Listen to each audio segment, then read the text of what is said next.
Hello everybody, welcome to today's stream. As always, I hope you had a nice day.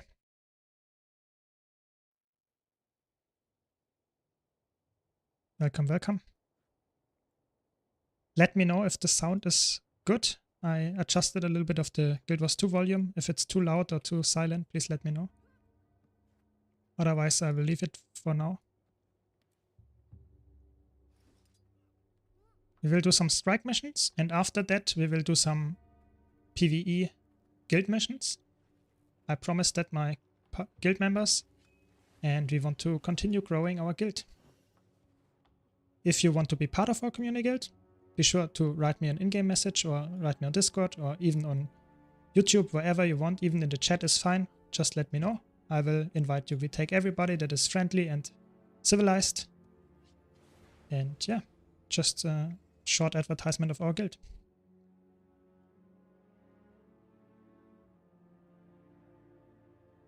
As always, if you have any questions, doesn't matter what kind of questions they are, please let me know. I try to answer them. What now?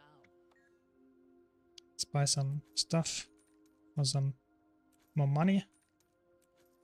Always check with this vendor daily. Just gives you some nice possibilities of getting boxes. You can get one of those per day.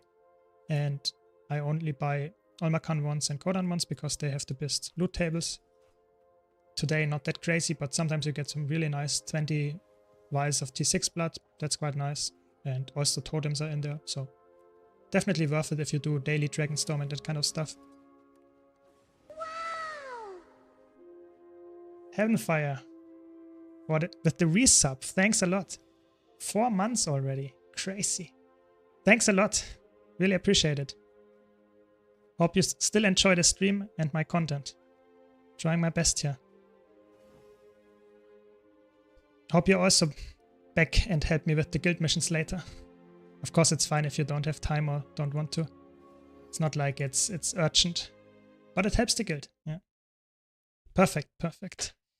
I thought about doing another guild training, but then I noticed that next week we will get the patch with the new content, and so I think we will do maybe postpone it by 1 week, just that everyone has the time to play the new patch, and then when everything settles down and we go back to the old content, I guess, we can do it the week after. And I will do a vote which kind of raid wing we do, because I thought the last one was really nice. I think it was really, I was really surprised how well we did at Demos, and I really hope that we can continue and do other bosses as well, because I think that helps everyone that joins those guild trainings, and it also helps me to get better at explaining stuff, and hopefully we can tackle harder bosses, maybe even challenge modes in the future. So that would be really cool.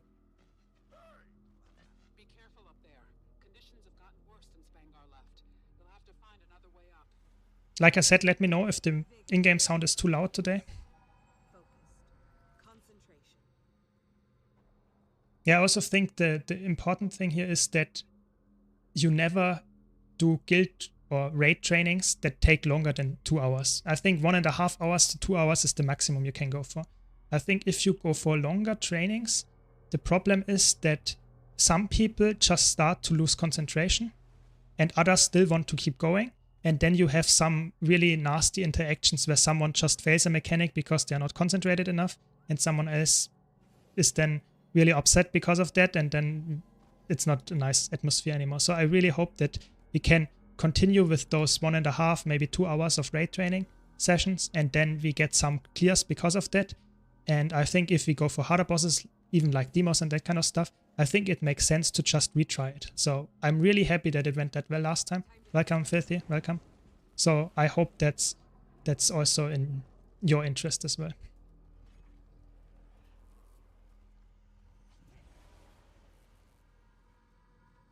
Okay, let's do some nice spoons. But it was close, guys. People can never wait until we get to the boss. Yeah, I think 2 hours, it depends. Of course, there are some people that might be a little bit capable of having longer concentration and going for maybe even 2.5, maybe 3 hours. It depends, of course. But I think 2 hours is quite a long time if you have to be concentrated quite a bit and you do a boss for the first time. Maybe you're really stressed. Like you, Heavenfire, you said that you were really stressed in the first raid training, even though you, of course, didn't have to be. But I can see why people would be stressed. So I think going for longer than 2 hours might just be not very healthy for anyone that is stressed, that is not concentrated all the time. So I think that would be definitely something that makes sense.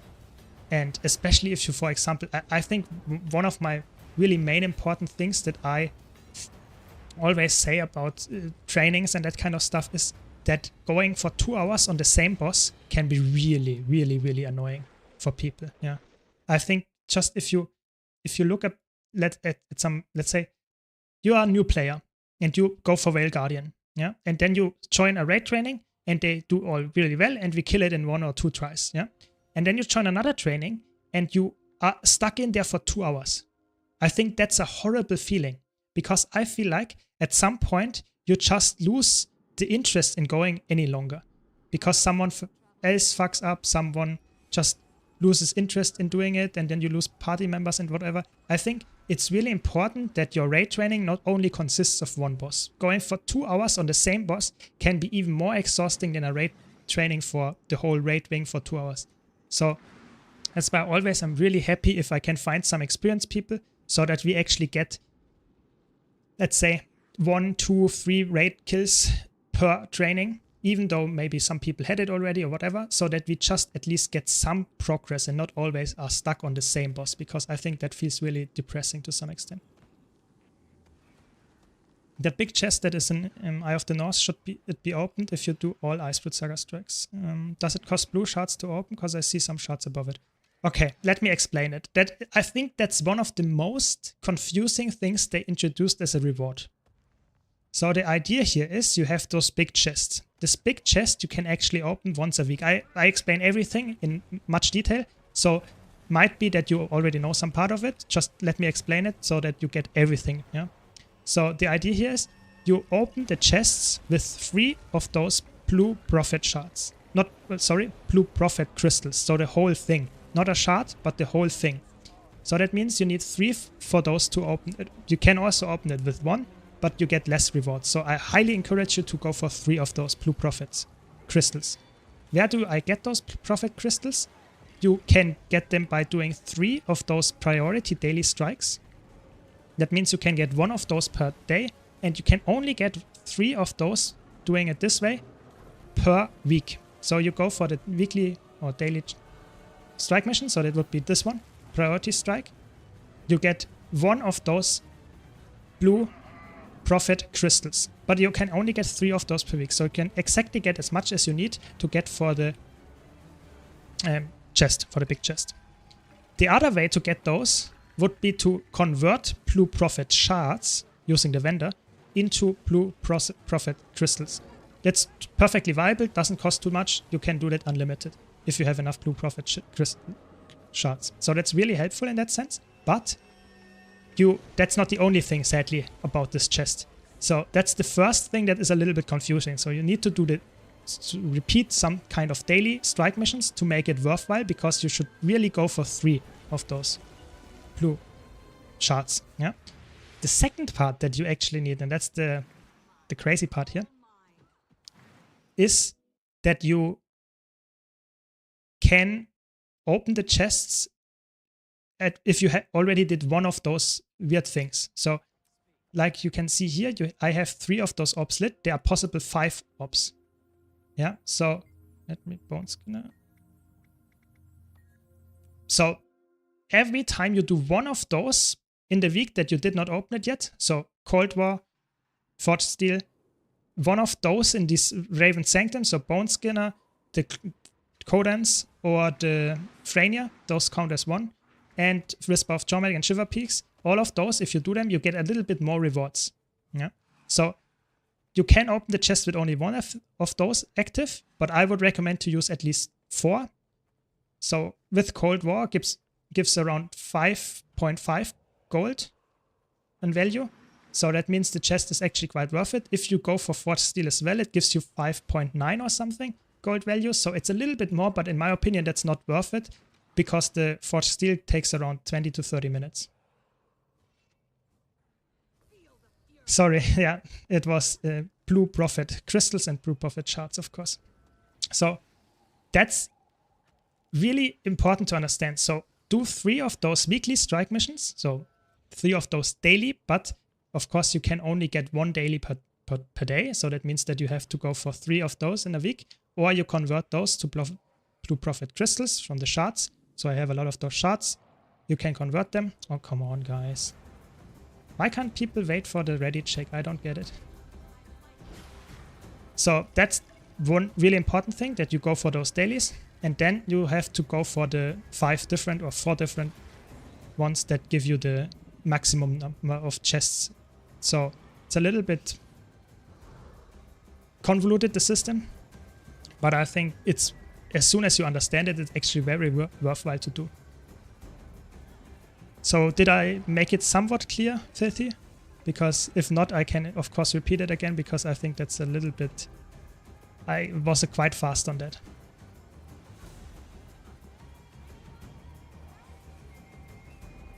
Perfect. Very good. I think I have to be perfectly honest here. I don't understand why they did it in that way, because that makes it just very, very hard to understand as a new player how it works. I think it would be way smarter to make this somewhat just included in the dailies, that you get it and you just get the first time for clearing it, you get more rewards, and then after that you can still get rewards, but it will be harder. I don't know, or harder to farm. So I don't know. It's a little bit. I don't know what they thought about it. They just always want to do something new, and that oftentimes makes it just more, I don't know, hard to follow for people, especially for new people. Okay, we didn't break the CC here.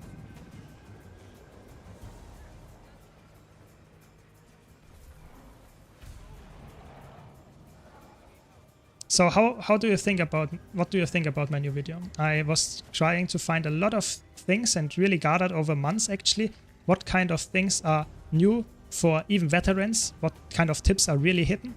Did you find something new? Did you watch it already? Did you not watch it?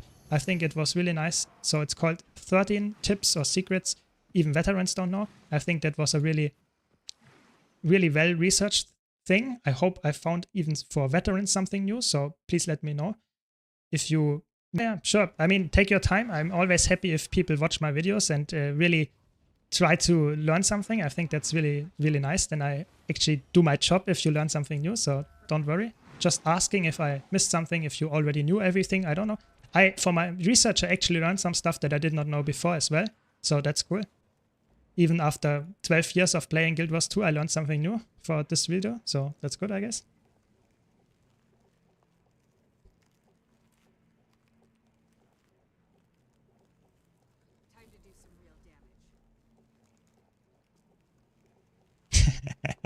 I mean, that was not my intention to sound like a villain in the first part, but I guess if it looked nice, I'm happy about it, yeah. So they're really toxic in chat. What is going on here? Yeah, I think you should not annoy Quagons. I'm with you there, Filthy, but I'm not sure if it's really a tip that helps people consistently in the video game. I'm not sure. I think one thing that is also what be worth mentioning would be some kind of etiquette video. For example, that people should wait for the ready check. I noticed it so often that people get really, really annoyed if you consistently engage bosses before the ready check is up. That is actually crazy how hard you can annoy people with doing that in a really bad way, of course. So I think maybe I should put some type of etiquette video out and just make it clear what kind of stuff is supposed to happen and what kind of stuff is really important that you avoid. Exactly, don't jump on people in World vs. World. That makes them also very, very toxic. I noticed that especially also in PvP, if you do that, there are some people that get really, really toxic. Yes, you have to be really careful what you do. Sometimes I actually noticed that. Sometimes I actually did not even mean it. I was just, you know, hyperactive or something. I wanted to be really energetic and stuff, and then I just jump around like I normally do, you know, in the game, and then I just killed someone in a 1-on-1 or something, and then I jumped, capping the point. And that meant then that they wrote me and said, oh, you're so toxic and stuff, but I never meant to be, you know? So you have to be really careful in that way. So that's a good tip, yeah. Yeah, it's also weird. Sometimes the etiquette is really, really stupid in that sense.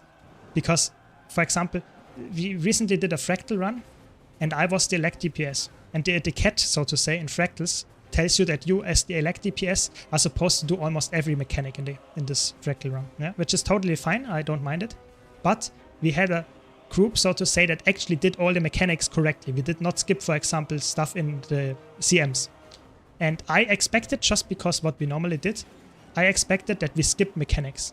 So we failed the mechanic because we did not skip it, but normally people would be able to actually do the mechanic correctly. But I did not know that we had to do it. And that actually led us to the group not wiping, but made the fight a little bit harder than I expected it to. So the etiquette was actually to write how to do it. But I actually did not expect it. I thought we just would do it the normal way. So sometimes it's actually interesting that the etiquette tells you stuff that if people don't know the etiquette, you might fail actually. So it's really interesting. So I think making a video like that would be really cool. I'm not sure how much I would cover here. Welcome, Winslow, welcome. The tier list actually will be about strike missions. So I wanted to talk about that for a long while.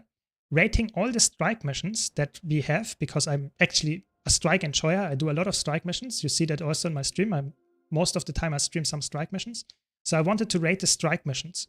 But not only in regards to difficulty, because that would be not that important for most people. Of course, if you're a new player, you might be interested in that.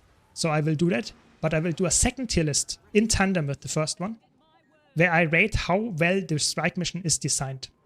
So I will tell my opinion on that, because I think it's opinion, obviously. It's not objectively true. How well I think the strike mission works, how interesting the fight is, and how interesting the design of the boss is. So if you're interested, be sure to stick on for a little bit. We will do it in maybe, I don't know, maybe a little bit more than 1 hour or something. And yeah, let me hear your opinion as well.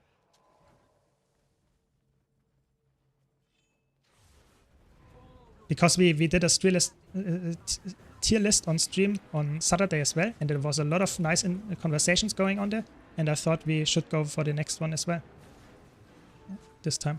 Because I have to be honest, I'm a tier list simp. I really like to do tier lists. I think tier lists are very fun. It's a nice way of interacting and having some interesting conversations. So I'm always happy if you are also interested in that, of course. That's only then interaction is possible. If I only do a tier list about stuff that I enjoy and no one else wants to talk about, that's boring. So I'm happy if you would stick around and have some nice, interesting discussions going here.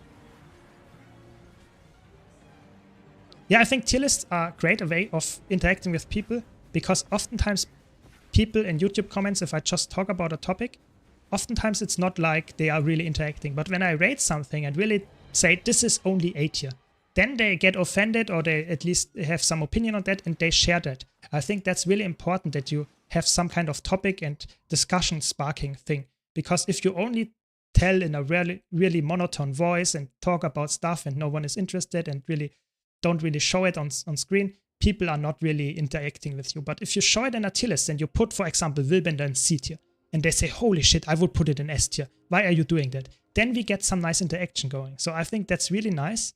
And I am a person, I admit my mistakes. So if you noticed, like Heavenfire just put it out there, I think if you look at my solo tier list from a while ago, from 2 or 3 months ago, or 2 months, I agree, I did some mistakes there. I admit it. Yes, I was not perfectly fitting all the parameters there correctly, I would say.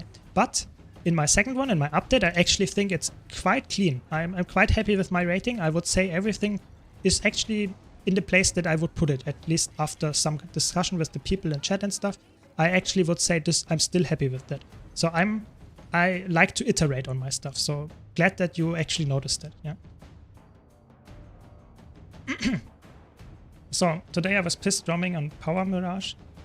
I was constantly killed by Diamond Enemy Virtuoso. Bastard didn't let me to do World vs. World weekly stuff. Yeah, I mean.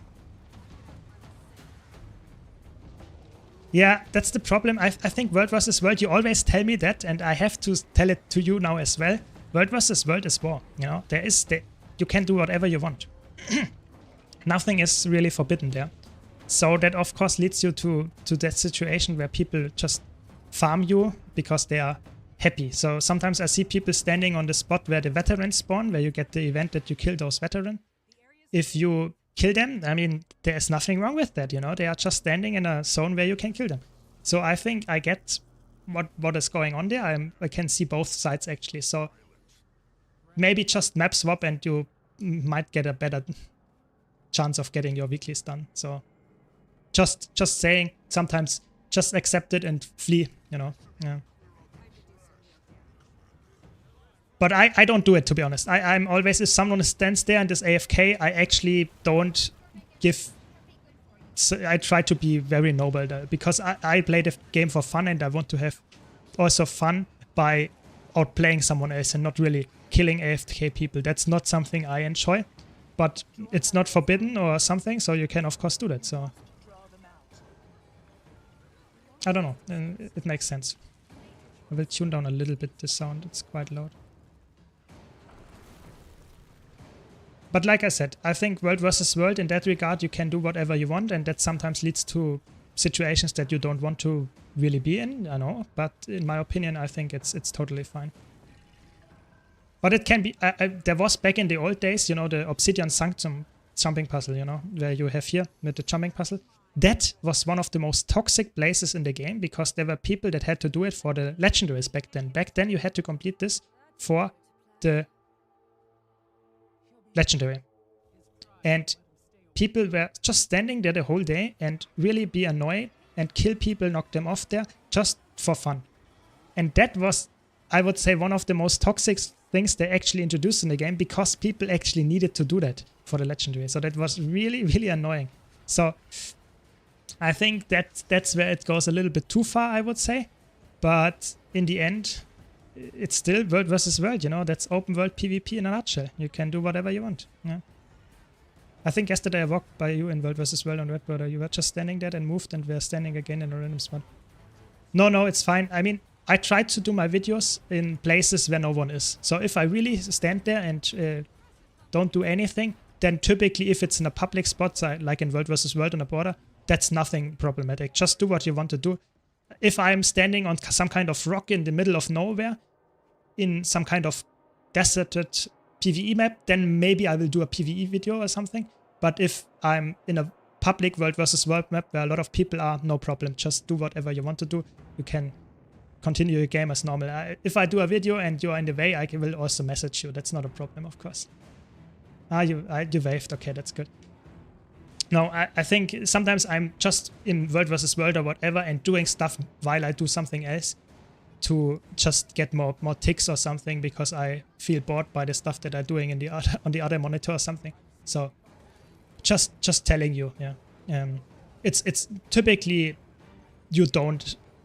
I think it never happened to me that someone actually crushed my video in some way that I say, okay, I have to restart it now. That's not typically happening, because you know, I'm just recording. It's not like I do something, some fancy setup or something. I'm just standing there and looking at my character. Most of the time it's not important, so don't worry about it, yeah. But don't expect me to always reply, because sometimes I, of course, am in a video and can't reply instantly if you whisper me or if you write something in guild chat.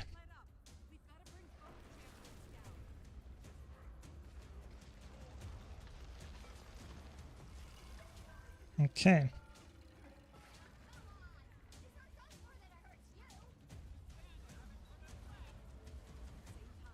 So after that, we are almost done with the strike mission. That's good. After that, we can slowly begin with the... Can check out what kind of guild missions we have today. Because we're really hard kept on the favor that we get. So we get weekly, I don't know, maybe around 1k favor or something. And we need a lot of favor to upgrade our stuff now. So we're almost done with all the really cool stuff. So getting more rewards, getting better waypoints. And also we want to increase the synthesizers of our guild so that we get a little bit more materials out of there.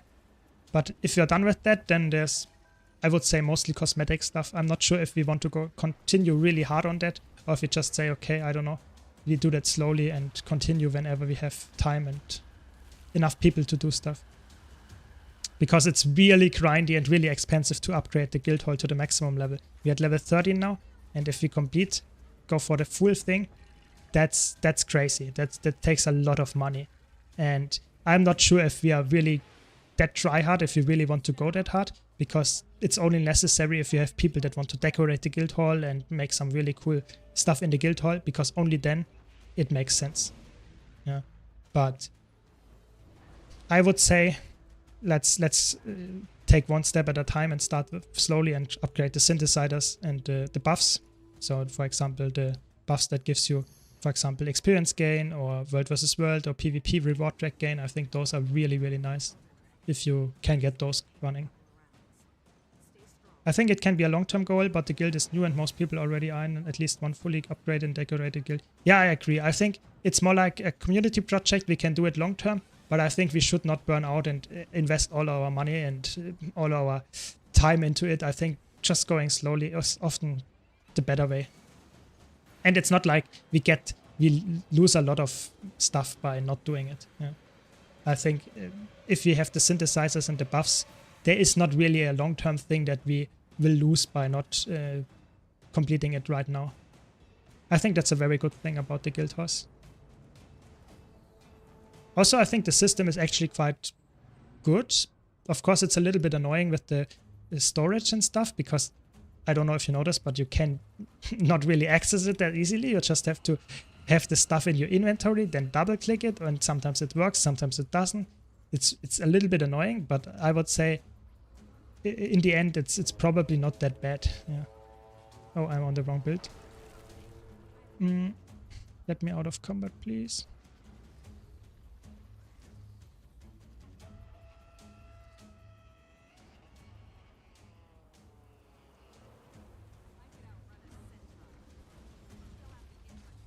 Worked well. Okay. Having lower level synths is nice because you need all the levels to harvest guild horse 3 times anyway. Yeah, that's true. That's true. Very good point. I think we will leave it for now at this low level, because if you upgrade it too much, you actually get, I think, a little bit less rewards, or at least some different materials that you might get otherwise anyway. So I think leaving it at this lower level is actually somewhat smart. So I might not upgrade it too much. Yeah, that's true. But the boosts, so those experience boosts and that stuff, I would definitely upgrade to level the maximum, because that's definitely good. Man, I've already done my World vs. World weekly and chests, and I still wanna jump back in. I started joining some voice text, and I think World vs. fully grabbed me now. I think that's the best part. World vs. World, and that's the cool thing, is the only game mode that you can actually play 24/7 and still have fun and feel rewarded. Because I feel like all the other game modes, you can of course play full 24/7, but, and that's the sad part, you might get less rewards and feel really sad about it. But in World vs. World, you will always get more experience, you will always get pip rewards, you know. You get the pip rewards and the maximum chests, even if you completed all of them. Yes, you will not get tickets, but you get more money and you get more reward tracks. So, I don't know, it's a perfect game mode in that sense. So if you really like it, why not go for it and play more? Doesn't matter. And you can also see there are really long-term goals, like grinding for Ultimate Dominator. Maybe Ultimate Dominator 10 is what you want to go for. You go for 2.5 million kills. Why not? Takes probably 20 years, but there's something to go for. And I think that's really nice. Yeah, I think the problem is we are matched with some, or linked rather, with some guilds like us and that kind of stuff. And I think that's really a bit interesting that you really notice that this time the server is quite bad. So we consistently lose fights, and that's not a good feeling in that sense, because typically you want to have fights that are somewhat equally matched and you can win fights and lose fights at the same time at some point. But now I feel like our server consistently loses. The last 2 weeks we actually lost consistently, and that's obviously not really feeling that great. So yeah, that's the sad part here. Yeah, exactly. That's the thing. So I would say we have the lockout is already there. Team creation is in progress. So that means we will now, in next week, we will get a completely new server. So if you're already signed up for our community guild, then you go with me and the other people that are on the server. We will go to the next matchup. We will be linked with someone else probably, and maybe this time we get more, let's say, chances of winning. So let's see. But this link was actually really bad. We did not have a lot of Zerg fights that we actually won. And I think it's way better if you have somewhat fair fights. Yeah, for sure. Welcome, Damien. Welcome. Yeah, I think they also, I think, to be honest, with the tier 3, it is somewhat volatile if the matchup is, if there are a lot of people always online. I think it's okay if you don't see tier 3 things because they flip a lot. I think that's actually good, because that means you have some really active stuff going. But at the same time, it feels really bad if you can't even achieve it on the home border, because then it means your server is just really bad or the other servers are really good and it's just unequal matched. I don't know. So I guess that's just how it is, how it goes. But I would rather have some win some, lose some than just lose all of them. So I'm happy that we get relinked, and hopefully this time it will get better, and I will also continue to play more World vs. World. Yesterday it took everything. Yeah, sometimes it happens. Yeah. In the last 2 weeks, I only had one good commander that actually talked a lot and split squad into subgroups for boons and stuff. Yeah, from the Pyre Guild Alliance is actually good. I agree. The Pyre Guild Alliance, if they do it open, how's it called? Open raid, then it's actually a really good one. I agree. I think it's back in the old days before the alliances, there were servers that were consistently going for 90% of the pie chart here. Back in the old days, this was actually to some extent more likely to happen that it's one server at least kept all of the stuff. But nowadays, I think it's somewhat equally split most of the time. But if you look at the fights, at the war score, you can see there is some big difference. So this time Palavadan is quite ahead. But if you look at the kill-death ratio, you can see they are ahead, even though their kill-death ratio is really, really bad. But that doesn't matter, we win, because oftentimes this means that there are guild raids, that there are some kind of just very good people playing and farming others. But if they go for PPT, that means that they are just consistently winning in the matchup anyway. So I don't know. Our server doesn't seem like that crazy in that way. Yeah.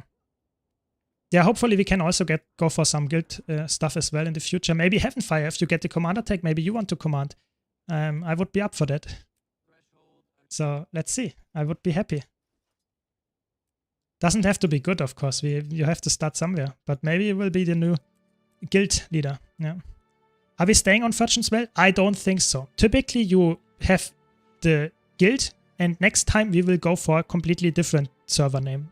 I think it's not Fortune's Well all the time. We will get linked to some new guilds, and we will get a new name assigned.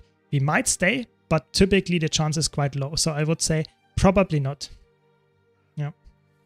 So you have to get accustomed to a new World vs. World title. Yeah.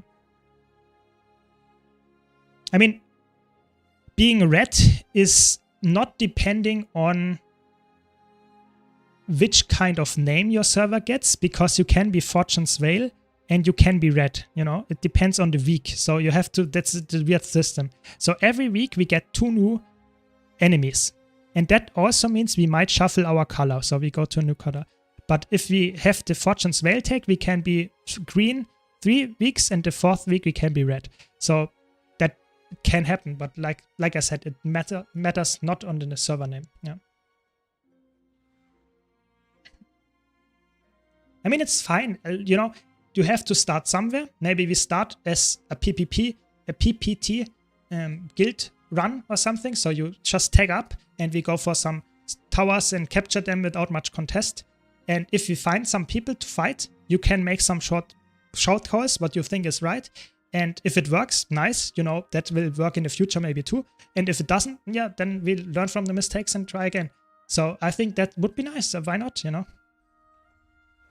So I hope that's also up for you. I mean, we can start slow and you can make some nice calls and stuff. And if it works out and you have fun, we can also go for public text and get more people interested. What does PPT actually mean? Read it a lot. That means points per tick. So that means you want not really fight other people. That's not the most important part. the important part here is to increase the points per tick. So that means you go for Storm Mist. You go for caps of keeps and towers, and you get even more points per tick. But you don't care about killing people. So it even goes so far that people back in the old day really went to PPT only. So if they saw enemy circ, they went to a different objective. They really wanted to only keep the objective and go to another thing. So, yeah. By the way, I finally finished Vision. One achievement, was so happy. Got all the gifts, and then I noticed I'm gated behind spirit shards to get Mystic Clovers. Need like 120 spirit shards. Whoa, that's a lot. I mean, it depends. If you have some, for example, if you have some, where is it? Here. Tomes of Knowledge, you can actually convert them 101. So 1 Tome of Knowledge into 1 spirit shard, that can help. You can get actually from World vs. World reward track, every single reward track at the end gives you also 2. So that helps. If you play PvP, you can get some. You can actually get them. There are multiple ways if you can get them, but all of them actually need spirit shards. So yes, I agree. I think farming spirit shards is a little bit annoying. That's the interesting part.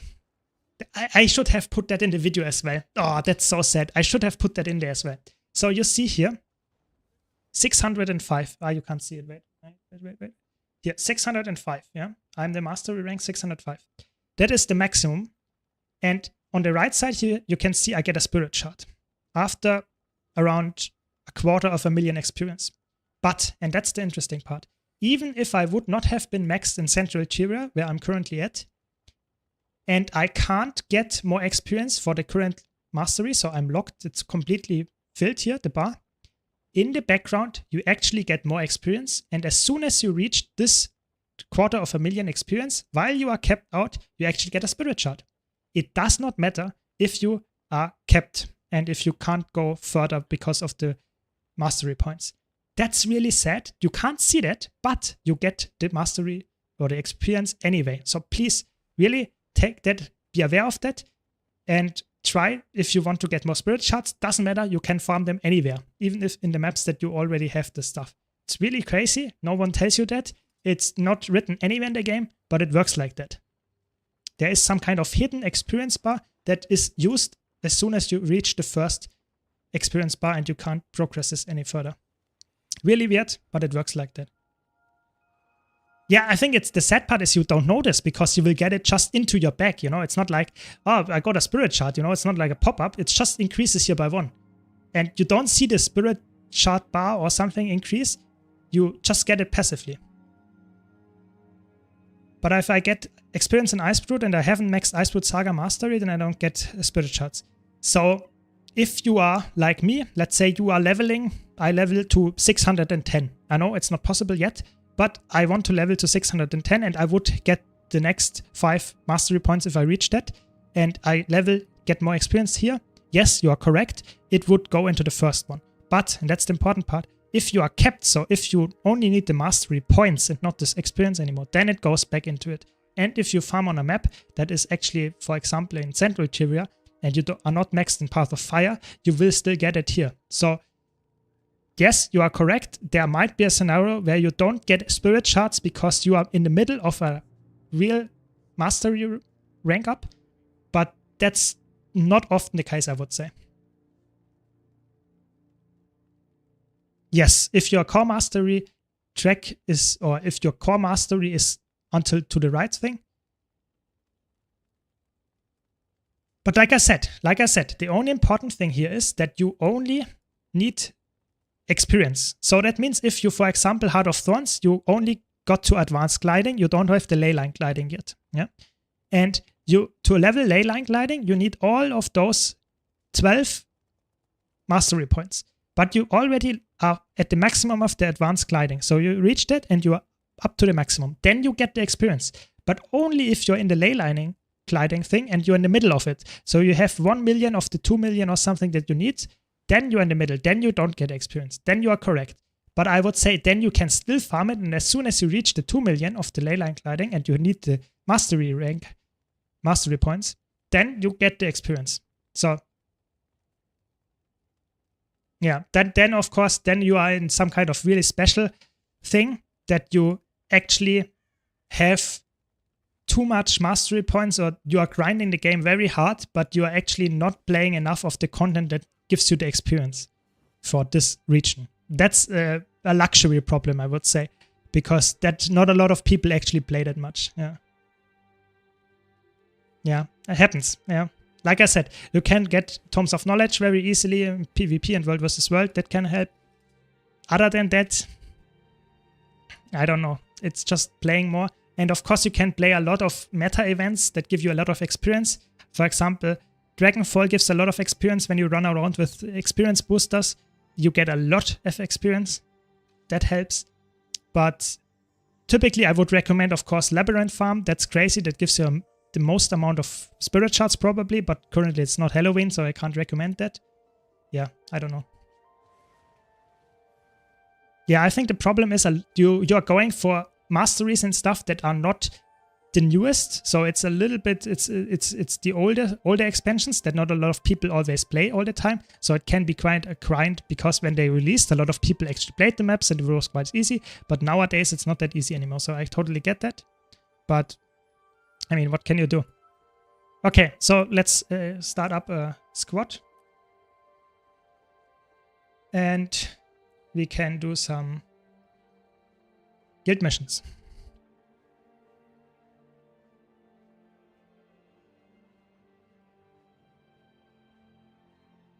Whoever wants to join, just squad join my character. I will type in the chat.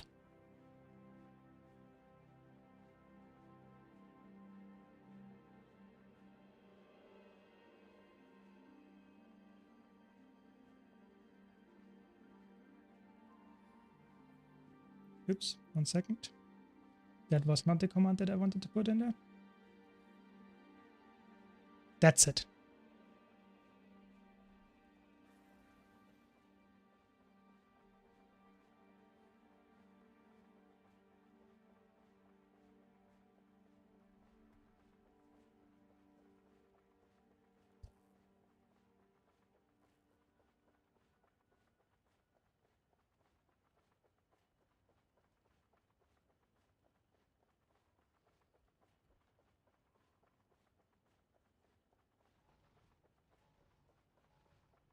Okay, so today let's check what do we have. We have 2 races again, 1 track.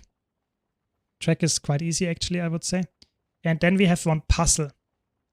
That's interesting. I'm not sure if we can do it. It's interesting. It's some kind of mini dungeon that is, I think, instance. Yeah, instance. And let's see if we can complete it.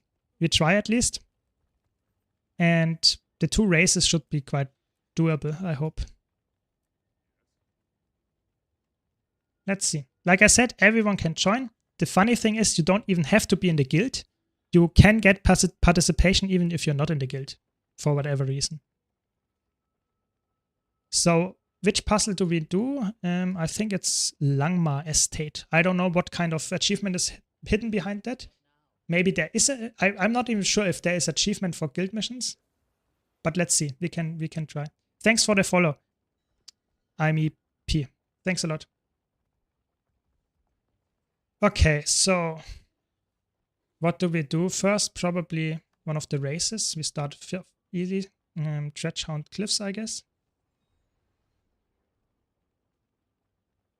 Yeah, is it really hidden behind some kind of achievement? Is it really, how is it called?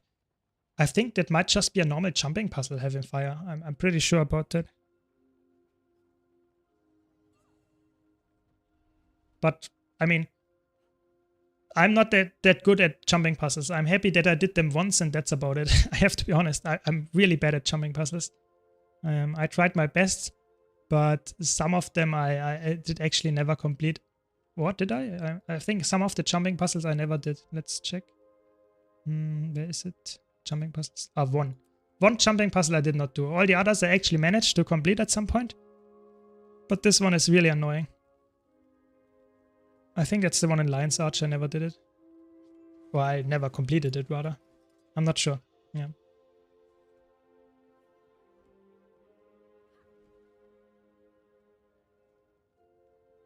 Wow.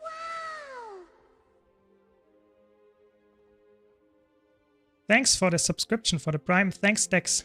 Really appreciate it. Hope you enjoy my content. Okay, so let's see 2 more minutes. Like I said. Really? Okay, interesting. I guess that's fine then. So I will post this in chat where it starts. This is the first one, I guess. Close to it, I guess. Yeah, the Lion's Arch one with the dark path is really annoying. I think this is one of the most annoying ones. It's a cool idea, don't get me wrong, I like it, but it's a little bit annoying because it leads to you have to really pay attention to the lighting. You can cheat a little bit if you go for the graphics setting and increase the gamma. So if you go for really high gamma, sorry for your eyes, but then you see stuff easier in the dark. Sometimes that helps because then you can see stuff even though it should be dark, it's supposed to be dark. That can help, but I really hate that. Yeah, sorry for the flashbang. I just wanted to show it that it helps in a really dark environment. I just wanted to showcase that it really changes something. Yeah. Yeah. Yeah. I mean, it's supposed to be doable, you know. It's not like it's horrible. It's doable, but it's yeah, not perfect. Yeah. Okay, so I guess it's 8 o'clock. I guess we start. So first is here. Where is it? Somewhere here in the region. Where is it? Let me check.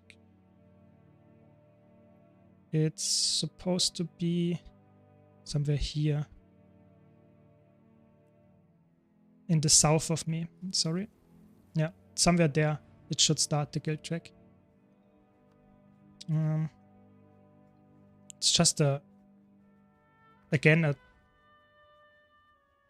see? Yeah, there it is. So I think the easy ones, we only need 7 or something people that complete it. I think that should be doable.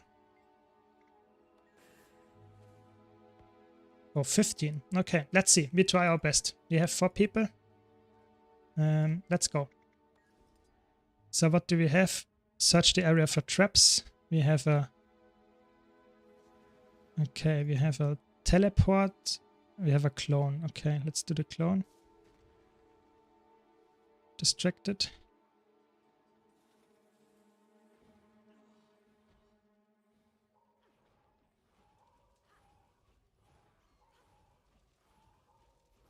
So let's see. We have 30 minutes for that. It should be possible, I have to say. I mean, it's actually, I think it's nice if you do it first, the content a little bit. It's the first time. I think it's a nice amount of content. But if you do it every week for the last 10 years, I think it's not that interesting anymore. So let's see how long we can continue and upkeep our guild mission enthusiasm. Ooh, that hurt. Where's the next one? There are some, but I'm not sure if that's the correct way. Probably up there. I think we have to go up there. Let's see. I think we can teleport up. Yes.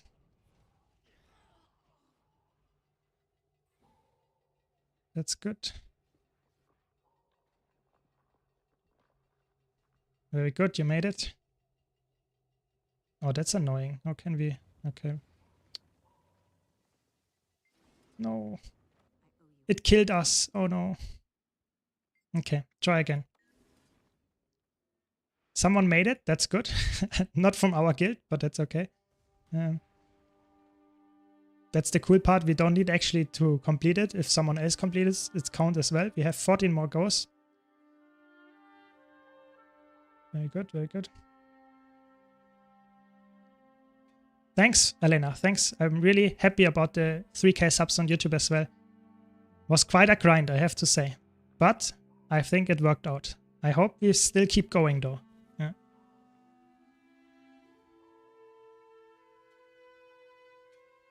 Okay, that was easy, but now the hard part begins.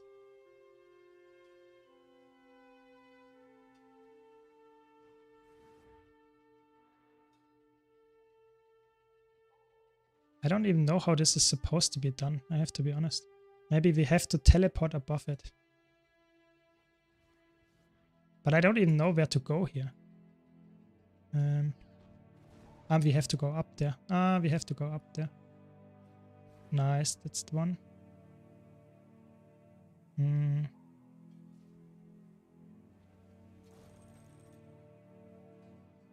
Let me live. No. That's not it. Okay, we will get it. You know, I'm just very bad at stuff that I do the first time. I don't know where the way is. But I try my best here.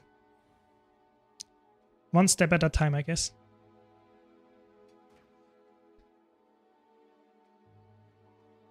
Stop shooting at me.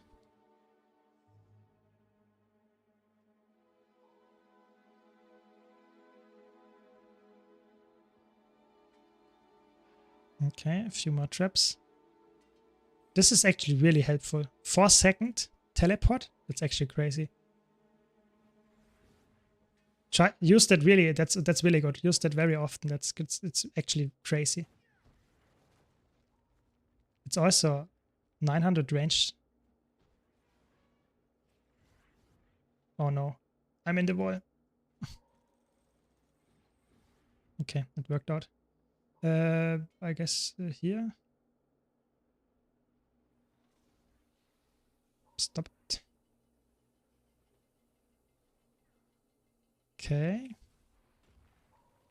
No, it's shooting at me. Stop. There's another one. Ah, you made it. Very good, you made it.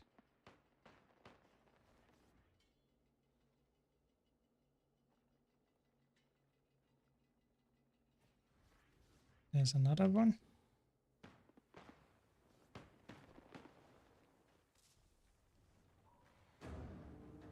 Oh, that's annoying. Okay. Let's follow. We follow. We have someone that knows the way. That's good. At least someone knows what to do here.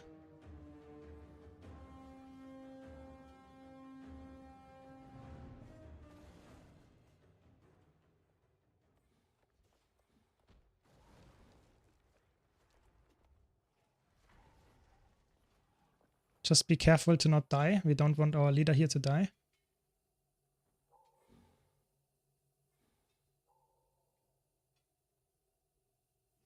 The teleport is really crazy, I have to admit.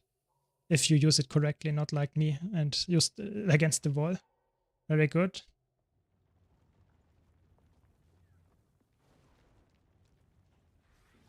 There we go.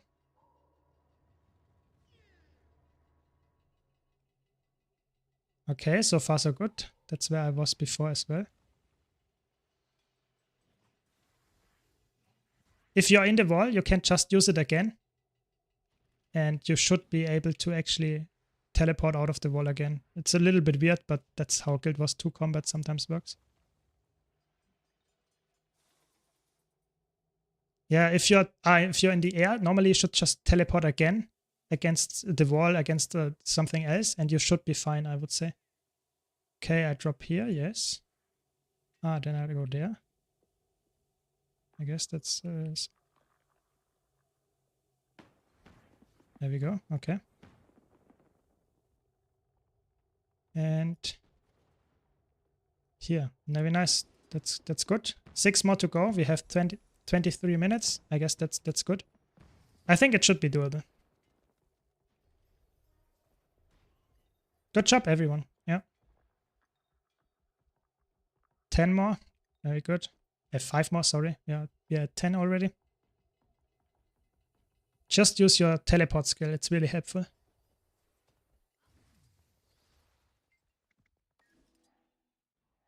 Okay.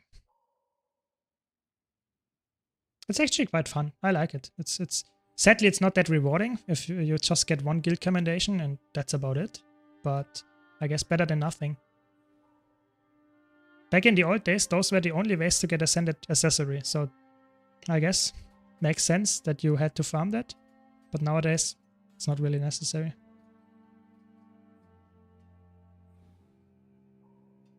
Okay, so teleport up here. Very good. Another teleport coming up. Good. Maybe Oh no. We live.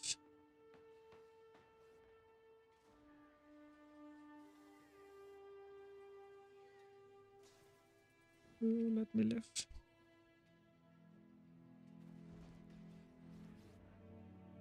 Okay, okay, I'm almost there. 3 more to go.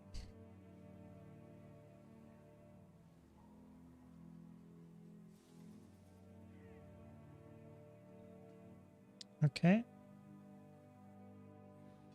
I think that's actually the hard part done. Nice, we're almost done.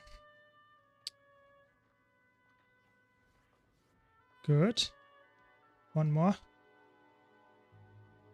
There we go. 2 more people. We're almost done. Guys, we have it. We have it. We will get it.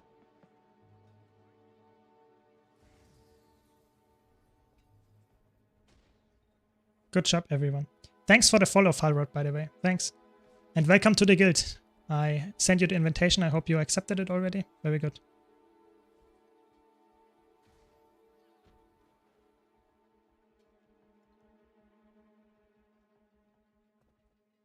Last person. Let's see who gets it. Yeah, very nice. I mean, you can see we have some nice guild activities together. We, of course, answer a lot of questions in guild chat if you need any help. So we are just a community guild. We are not about really try hard content or stuff. We just want to have fun together and answer questions and stuff. So we welcome everybody. So if you're a new player, you can, of course, join as well.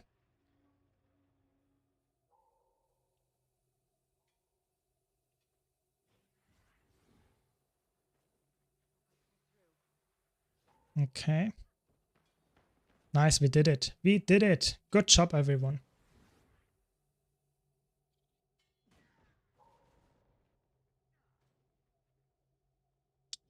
Let's see if we get the reward for it.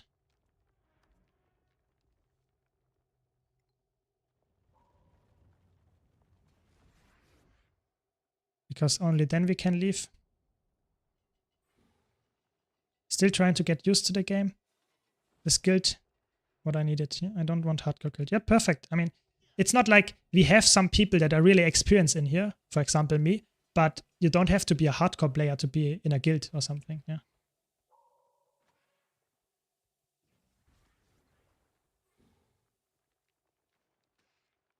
Yes, that's true. We also answer questions in Discord and on my YouTube channel. So there are a lot of ways to actually get answers in my... Let me check if it's already done. No, we didn't get it yet.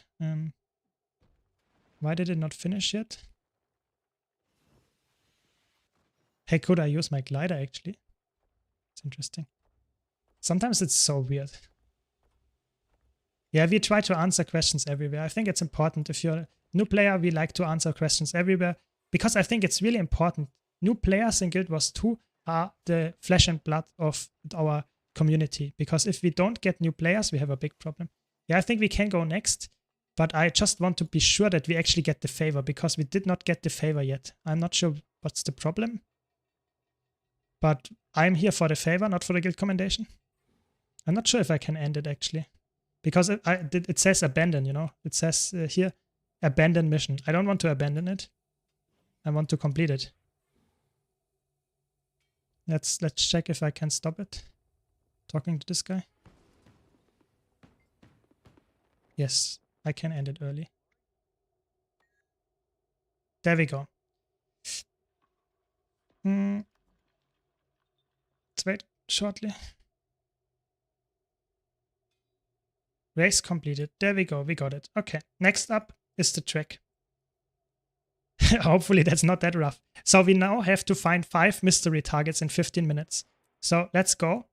So I have it my cheat sheet here. Let me check where they are.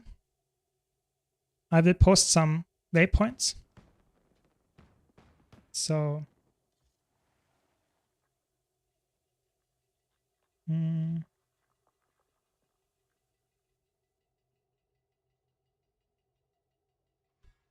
that's the first one, or the second one rather. Then I will post all of them and we try to find them as fast as we can, and then maybe we spread up, maybe Keck. That's another one. 1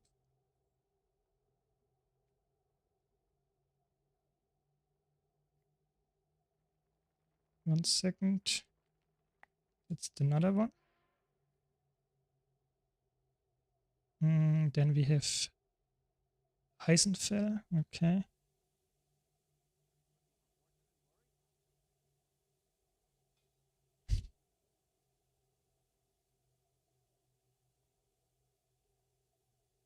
And then the last one is Cave Bear. Okay.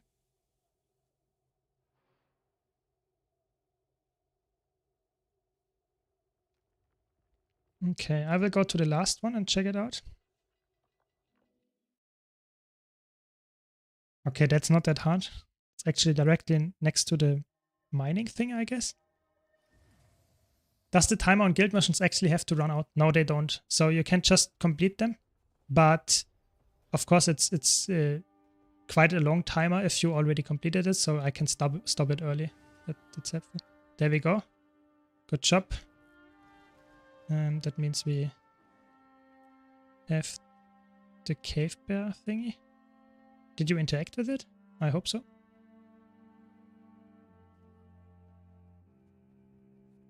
Ah, okay, there we go. There we go, that's the first one. This one was easy. Let's see if we can get the other ones, if they are also that easy. Thanks, Valrod. Thanks a lot. Really appreciate it for the Prime. Hope you enjoy my stream as well. To make it worthwhile that you don't have to get any advertisements now. No, really appreciate the support. Thanks for that. Now this is a really weird thing. So this is a guild track. What do I have to do? We just have to go to this place where I posted, and we have to go and find the spot, the spot that is displayed in the guild window here. So Keckbrawl Watch, you have to find exactly this spot. So that's a picture taken from this spot, and you have to find the exact location, and it's actually marked on the ground with some yellowish thing. So that's how you find it. But I posted the waypoint that is very close to those 5 things, so you can just go there and try to find it. I'm currently at Eisenfell Wash. I just have a cheat sheet here and know exactly where it is. So I just want to make sure that we do that in time, because I'm not that experienced. I don't know them by heart. So this is at the end of the lake. Okay, I guess that's easy to find as well. So that's how it works. But 15 minutes, 5 people should be doable. We just have to go to those spots and interact with them once. That's it. You see, that's how it looks. I can show it on stream. So that's the location. You just interact with this yellow spot, and then you get the participation, and you actually... yeah, if you selected as main guild, then you should probably see it if you're standing on top of it and you interact with it, and then you should get the sign that it's worked. Very good. You did the first one. Now two left. Then I will go to this one.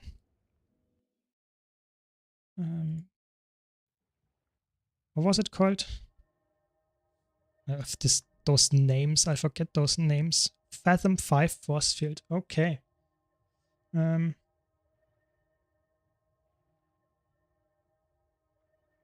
So this one is in the... Okay. Thanks, you got it. Perfect. And 2 more left. That's good. We should be easily in time. So where is this one? I think there is some kind of entrance to some kind of cave. It's crazy that there are spots that I never been before, to be honest. That's actually crazy. Even though I completed the map on this character, I never was here before. It's crazy. Okay.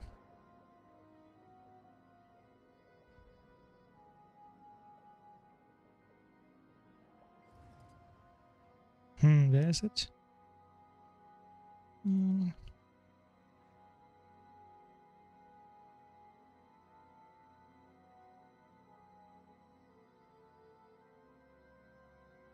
Okay.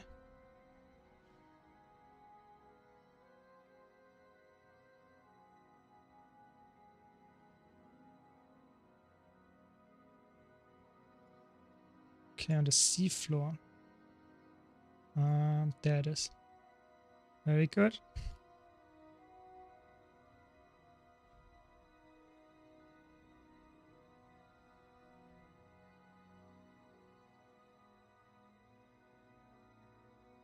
Does it work? I can do the micro sleep one. Just let me do this, please. Why does it not work? There we go. It's completed. Very good. And last one is Captain's Berth. Where is it?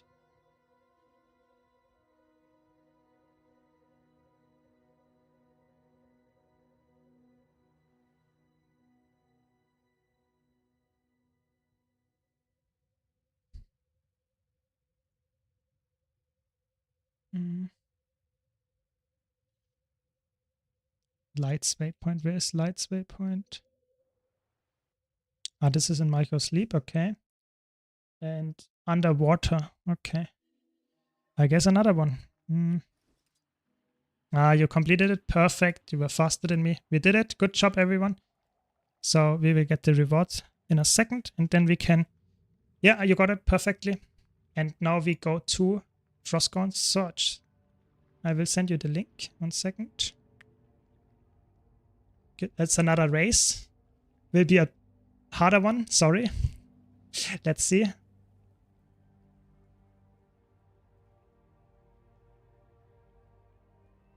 There it is. And it's underwater. So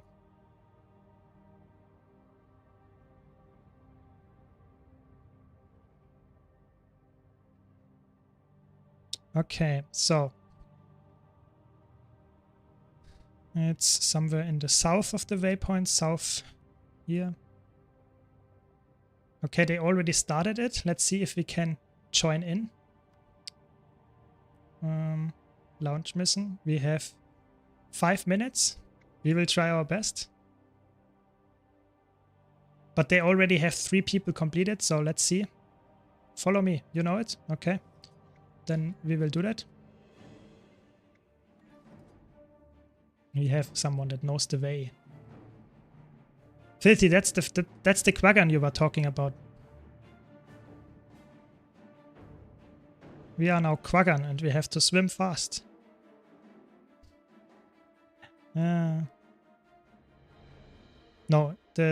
I think the guild missions are really weird, I have to be honest. They are really, really weird. Sometimes this is a different event than the one that I have to start, so it's really, really weird. Yeah, you get one shot by those guys. It's really annoying. There are also mines here, so that's really bad.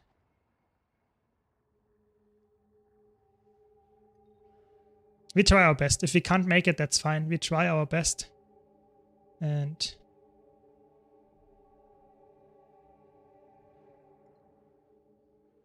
we got some favor already, so that's good, I guess. Why does it not work? Yeah, it's really bad actually. I don't know why they made it so annoying.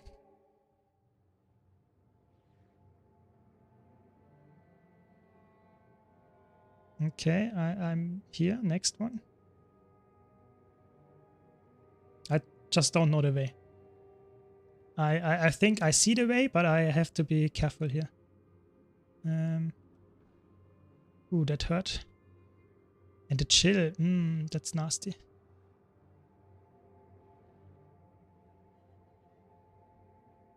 No. That... Like the new video about useful tricks. You keep dumping out good content in crazy speed faster than any content creator for Guild Wars 2 currently. Yeah, I try my best. I mean, I put a lot of effort in those. So, and I think it's really fun. So that's why I do so much. But of course, you're right. I think it's crazy. I won't keep up with that forever. Yeah, actually, it's crazy. It's actually really hard, even though it's a medium difficulty. This is probably one of the hardest ones we had so far. Because it's actually one-shotting you. Whatever mistake you do, it's actually really, really hard to get through it without getting hit. Oh, holy shit. I tried to evade this, but it hit me for almost all my life.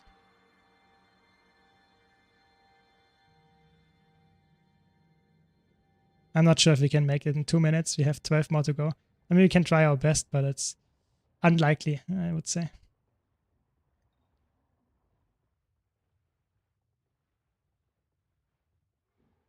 And now the mines will happen. Why do I not get out of combat? I mean, the problem is there are still the mines, and I think we did it last time, but the mobs will respawn. So it's actually not that easy to easily get through, even if you kill all those. So I'm not sure. And we are not that many people, so even if one person always kills all the enemies here, I think it's still quite a challenge.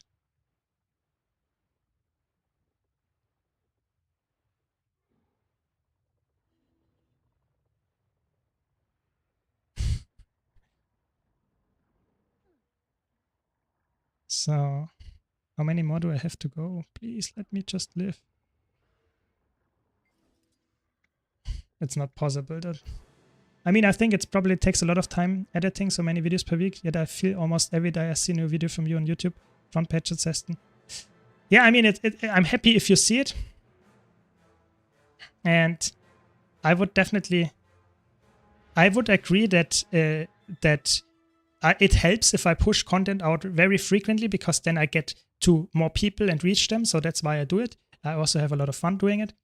But sometimes I just can't make it. I think yesterday I did not put out a video just because I had to stop. Yeah, I agree. I like the World vs. World missions more, but I wanted to give everyone the option to join. I think a lot of people only play PvE in Guild Wars 2, so I wanted to help them and join. Nice, someone did it, but I think that's not enough. I think...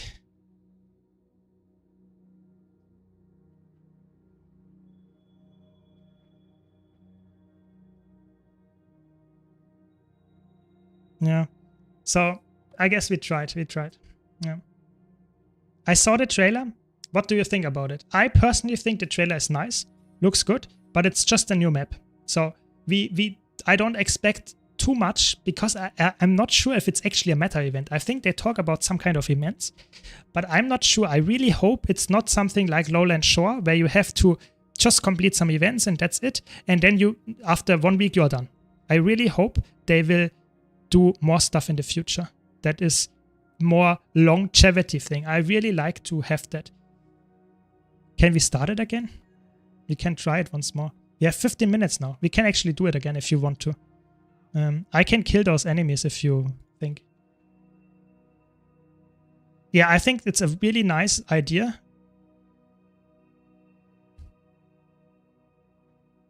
I think the new trailer is good.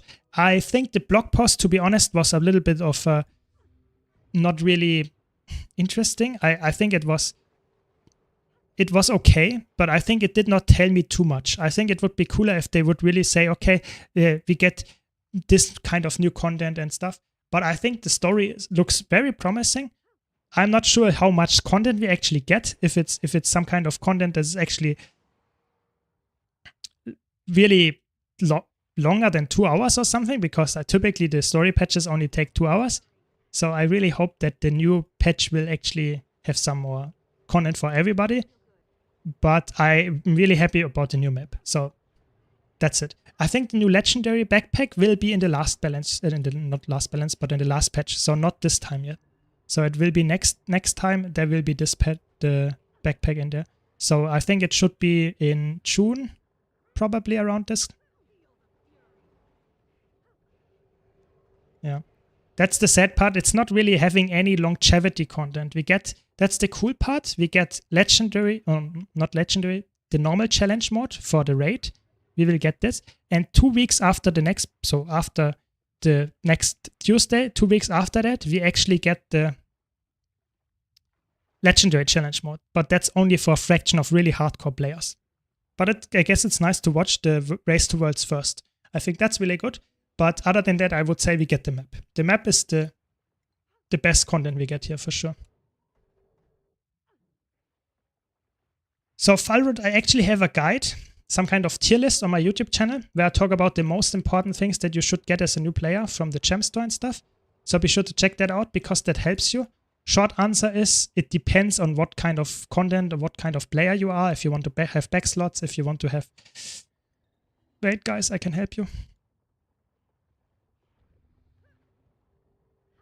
No, don't die. What kind of content you do, what kind of player you are, so that you can help that niche. I would say one of the best things you can get is actually some kind of infinite salvage kit, the Copperfeld, the Rune Crafters, or that kind of stuff. That can help a lot. But I'm not 100% sure what you want to have. For example, it can also be a backslot expansion, it can be a bank expansion. All of that can be helpful. I have a guide about it, what kind of stuff is really good, but 500 gems is not too much. You can choose one of those things, I would say. So I personally would probably go for the Rune Crafters because that's actually 500 gems. And there will be sales in March, so you can actually go for those March sales and wait for it when it happens, and then you get actually 20 or 30% off, which is really, really good. Yeah, I'm not sure if we can do it actually if we run around alone.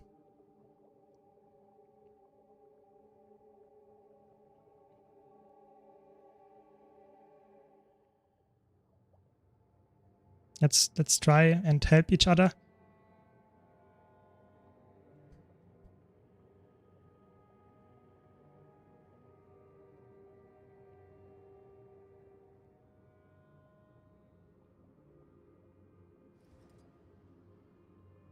Okay, so let's see if everyone is ready or wants to help. Yeah, Living World expansions I put also really highly in my tier list just because those Living World things give you more content. So that's really helpful as well.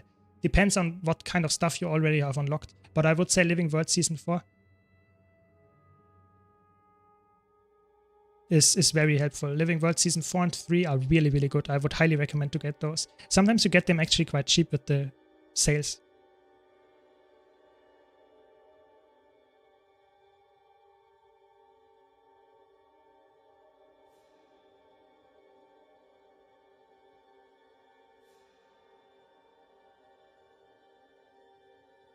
I bought Runecraft, the Savage Kit, like first day of playing. It's been so nice to have. I make also those orange Savage Kits in Mystic Force. That's true. That's very good.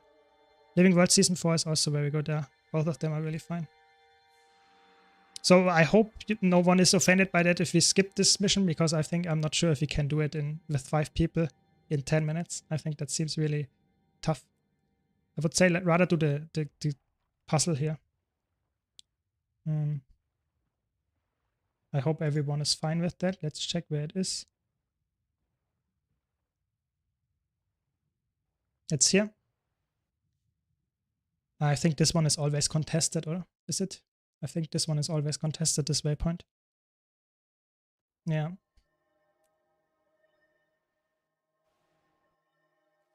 Is the permanent upgrade extractor worth it? So the permanent upgrade extractor, this item, let me drink. Sorry, needed to hydrate. So the endless upgrade extractor. Let's check before we start the guild mission. Just a 1 minute break. The permanent upgrade extractor costs. Where is it? It's called endless, I think, is it not? Whatever. This one. It costs almost 1.7k gold to buy. What does it do? You can actually use items and put them in the upgrade extractor, and you get the infusion, the sigil back, without destroying the item. This is really, really good, but it's so expensive that you have to think about how much gold do you actually get out of it. So if you use that regularly on exotic ascended trinkets and stuff, whatever, to complete stuff that you want to get back, I don't know, maybe some force sigils maybe from weapons or some infusions, then you need, I don't know, 2,000 uses.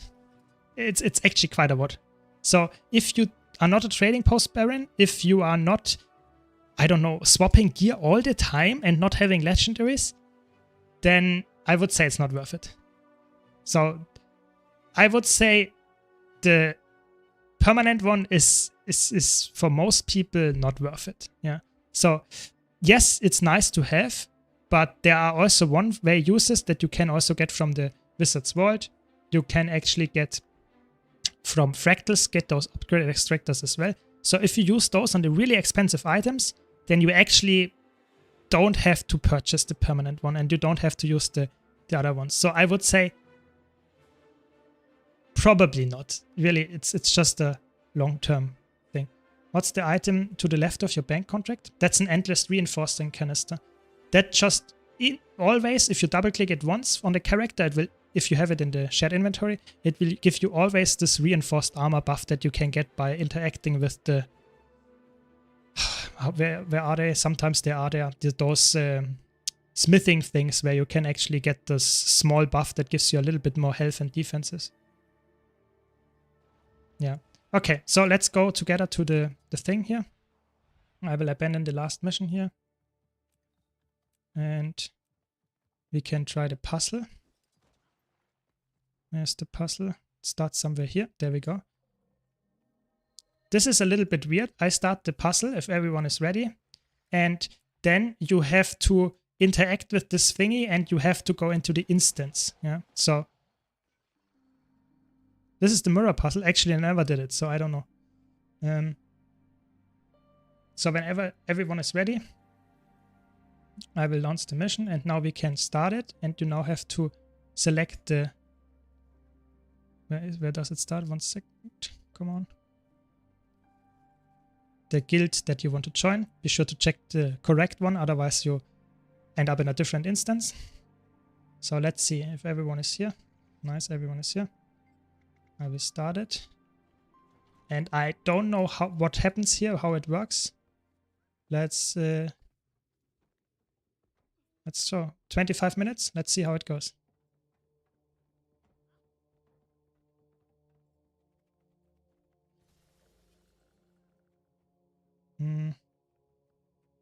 I guess we just run here. I don't know. Maybe Sato knows the way. I don't know.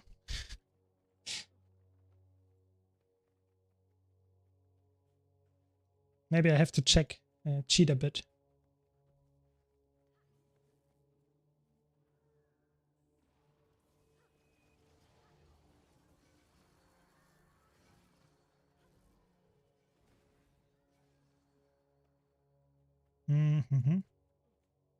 Maybe I have to open those doors.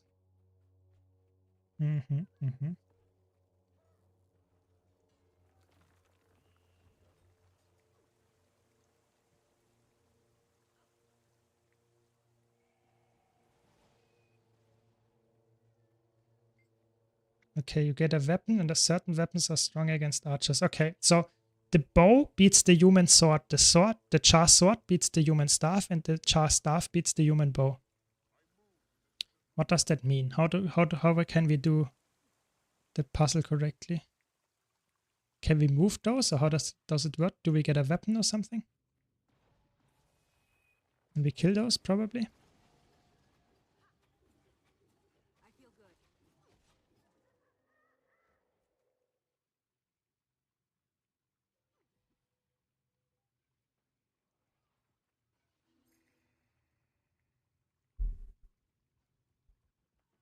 Ah, there we go. Okay, so there are those racks. We can actually get a weapon from there. And then we go to... Why didn't I get the weapon?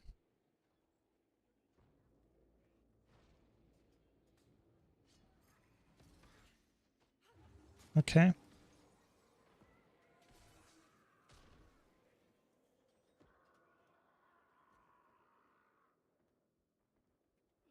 Yeah, I actually did do it, but I'm not sure why it didn't work. So we have to get those weapons if you have one. Why did it not work actually?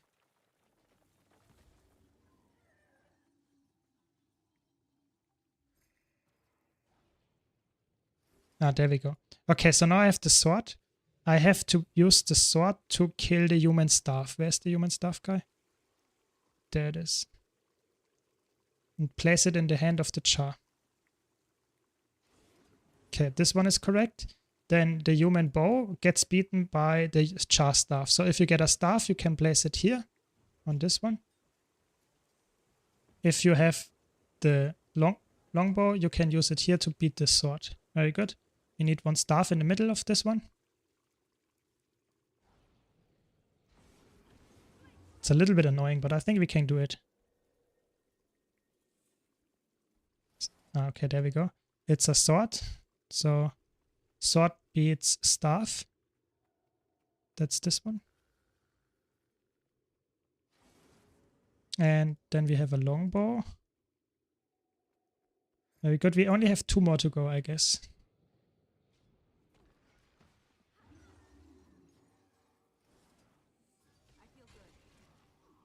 Okay. Again, Char bow beats human sword. Char sword beats the human staff. And Char staff beats the human bow. Yeah, it's really annoying. I have to be honest. We have to help each other and make sure that we do it. Nice, we did it. Very good job.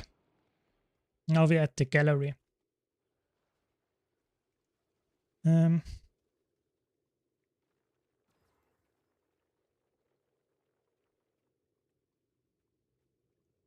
So what is this one? Is this on top of 4 buttons? So we have to... Yeah, I think you have to use emotes for the next one to open this. Ah, there are buttons here. So we have just like in the raiding. Okay, this doesn't work. So that's just like in raids. So we have to complete some jumping puzzles and stand here.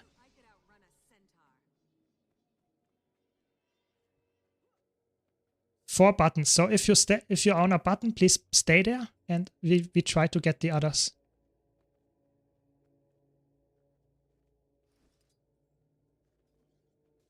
So here is one, and there's the last one.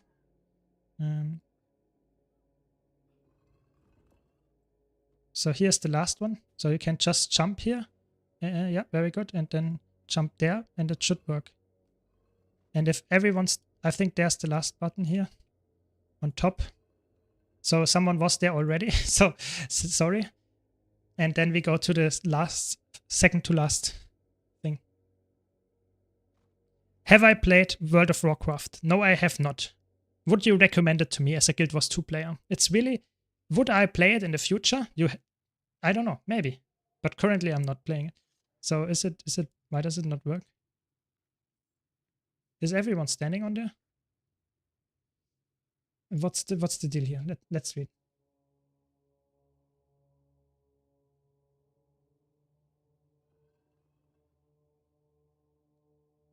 Very, very weird.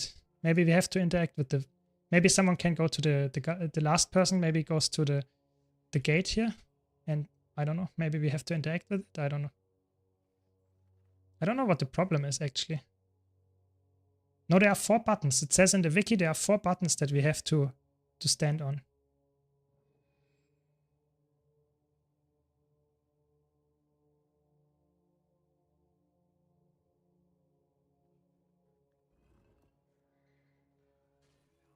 Weird. Very weird. Ah, it's open now. Okay. Never mind, it's open now.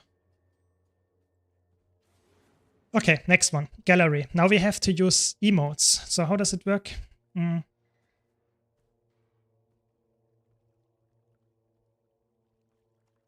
think we just have to use the...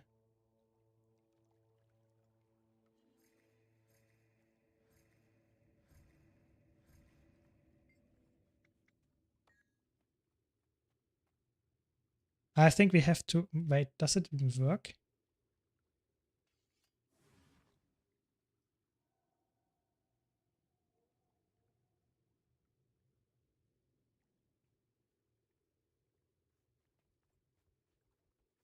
Oh no. Wait, I can put a portal down and you can use it. Give me a second. It should work now. Can you use it? I guess not. Oh no. Oh no. I'm not even sure if we can do it. I think we need 6 people for that one.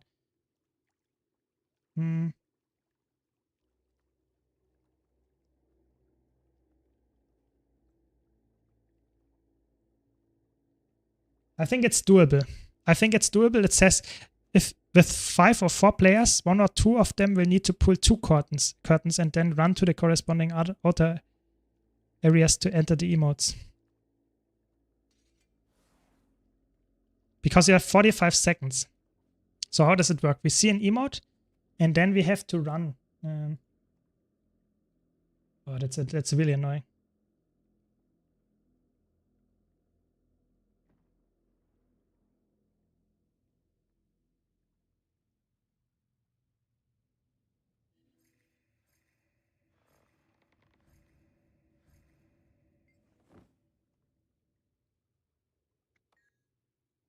Okay, I can place a portal here and I can try to use 2.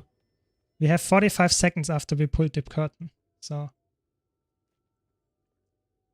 I don't know how many people do we need. At least 4.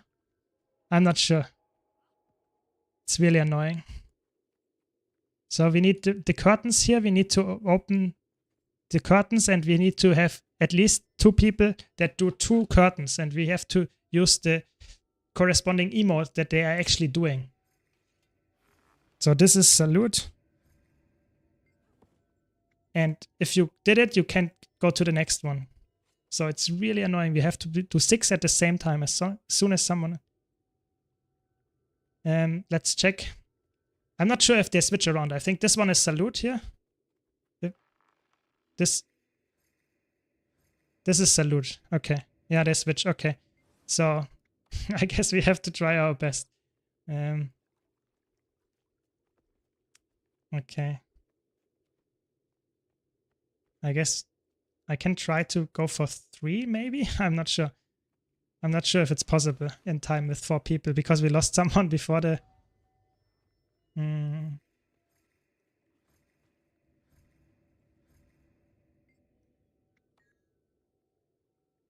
Yeah, I know you tried. I don't know what happened. I'm really not so sure. Oh, it's really hard actually. I'm not sure if we can do it. It's fine, it's fine. This is actually really hard to complete with 5 people anyway. I guess we just call it here. I'm not sure if we can do it. Yeah, you can stay and spam all the emotes, but the problem is you have to open those curtains, you know? So this is a bow, I guess. But the problem is you have to stand in front of this and you have to use 2, 3 on each side. And that means we are just not enough people to do that. We can try if we teleport. So if you teleport in time, you have, I think, 45 seconds. So it's actually doable. But you have to be really fast. So you just stand in front of the curtain here. And we try to go there and use the emote that you actually... Can you restart this guild mission? I mean, we could restart it. But the problem is, I'm still not sure if we can do it, you know? Okay, I place a portal here. And I will start a timer. 3, 2. Okay, we can try it again, I guess. Okay, okay, let's do it one more time, but we have to leave everyone has to leave the instance and we have to restart it then. Okay. If everyone is up for that, we can do that. Sorry, I did not know that we need so many people.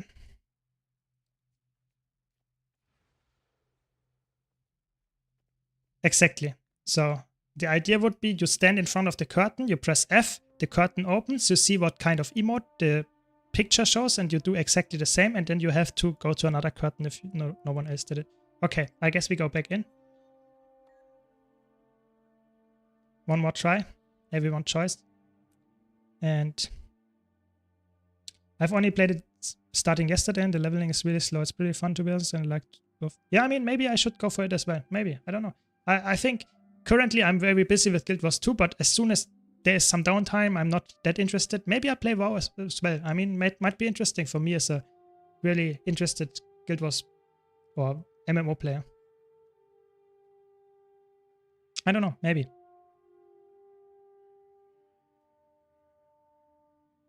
Okay, as soon as everyone is back in, we can try it one more time.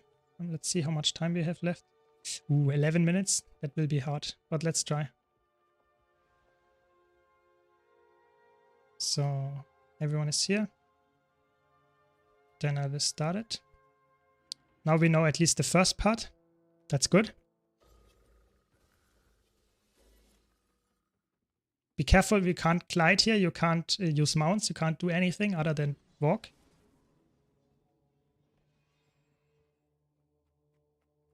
Yeah, it's a little bit slow.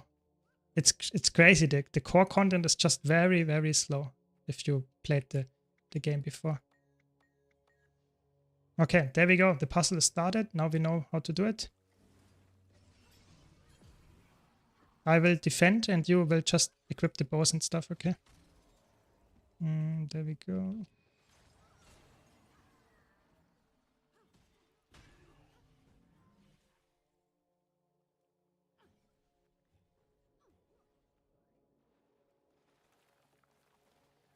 Did you not get it? Sometimes it's really weird. Yeah, I'm not sure. Maybe you have to be out of combat. Thanks for the follow, Unlucky. Really appreciate it. Hope you enjoyed the stream. Sometimes it works, sometimes it doesn't. I don't know. Did you get it this time? No, you. Really weird. I don't. Sometimes it's really weird.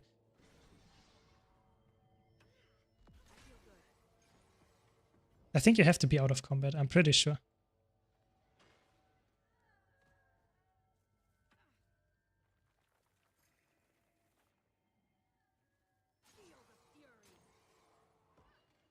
Yeah, I can't actually kill those guys. If I kill them, it doesn't work. Crazy. I'm not sure. Sometimes this is really weird, this puzzle. I have to be honest. The bow is against human sword. Against sword, yeah. Bow against sword, sword against staff, and staff against bow. Okay, I protect you. Try it again.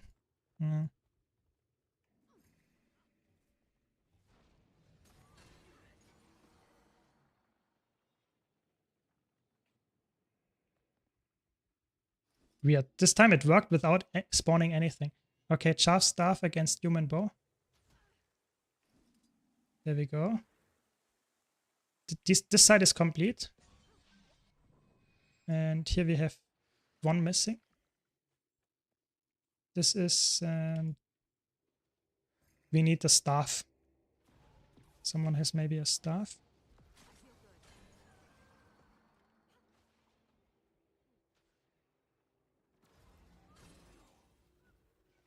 Only get swords, okay.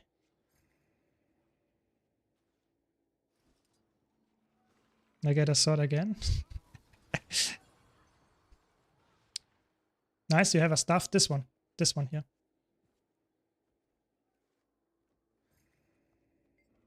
There we go. Good job.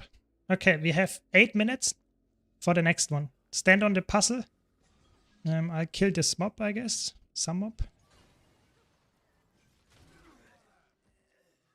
2 on this side, 2 on the other side. Very good. It's not that hard. We know this time where to go.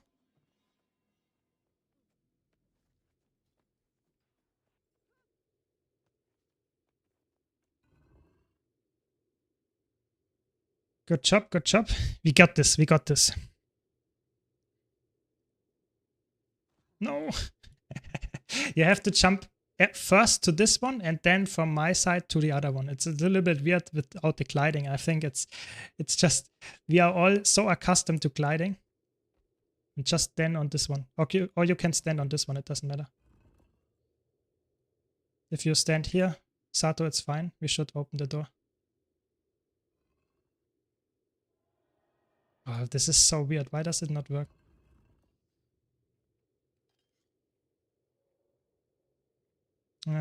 Maybe Heaven Fire, you're not on the... Maybe you kill an enemy again? It's so weird.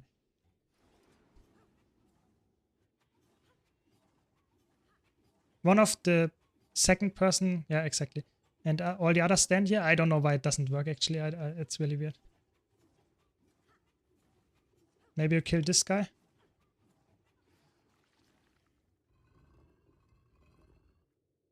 I don't know why it doesn't work.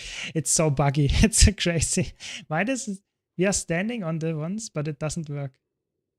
What?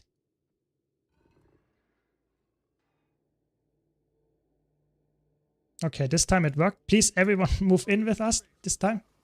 Very good. Good job. 5 people. Nice. Okay.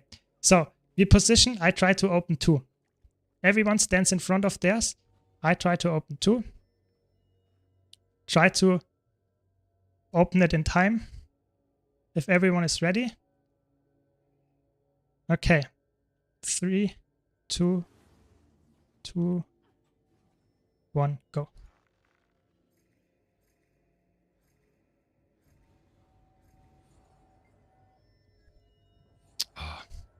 Not enough. Okay, I have to do it again. Let's place the portal a bit further back.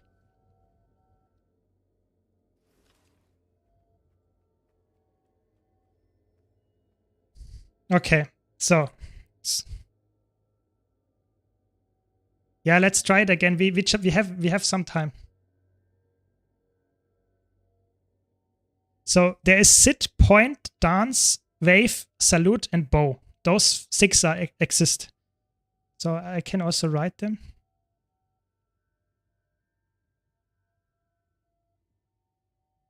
Those 6 exist. Sorry for posting a double. Yeah. Okay. Are you ready?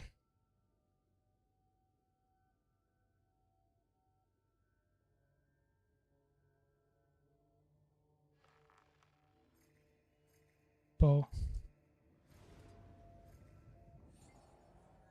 What the? Why? What? No. Okay. How does it work? Why did it not work? Someone did a wrong one. Okay. Okay. You have to go to the other side. Wait. How does it work? Let's check.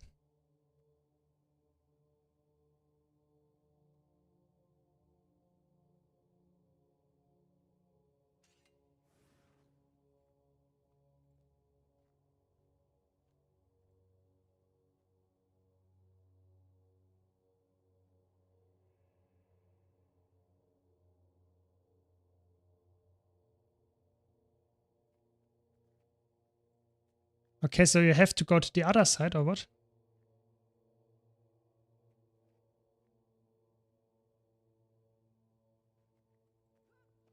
We have to move up there. Okay, okay, okay. But how do we know to which one we have to go?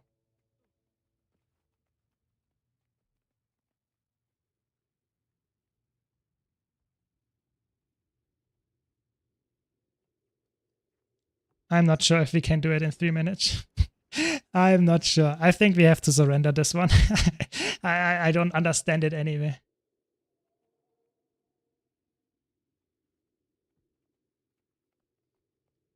Hmm.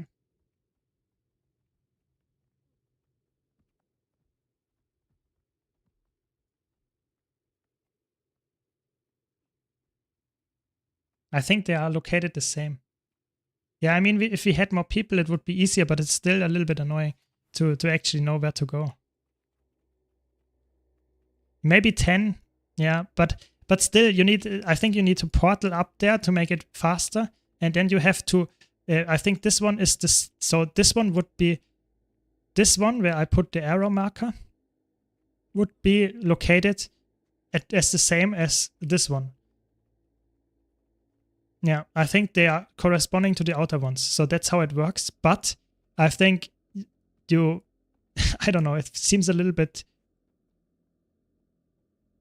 It's possible in 45 seconds with a portal, I guess, but we only have 4 people, so we need 2 portals, I guess. But I'm not sure. We have 2 minutes. Even if we would get this in 2 minutes, we have to complete a complete different puzzle after that as well.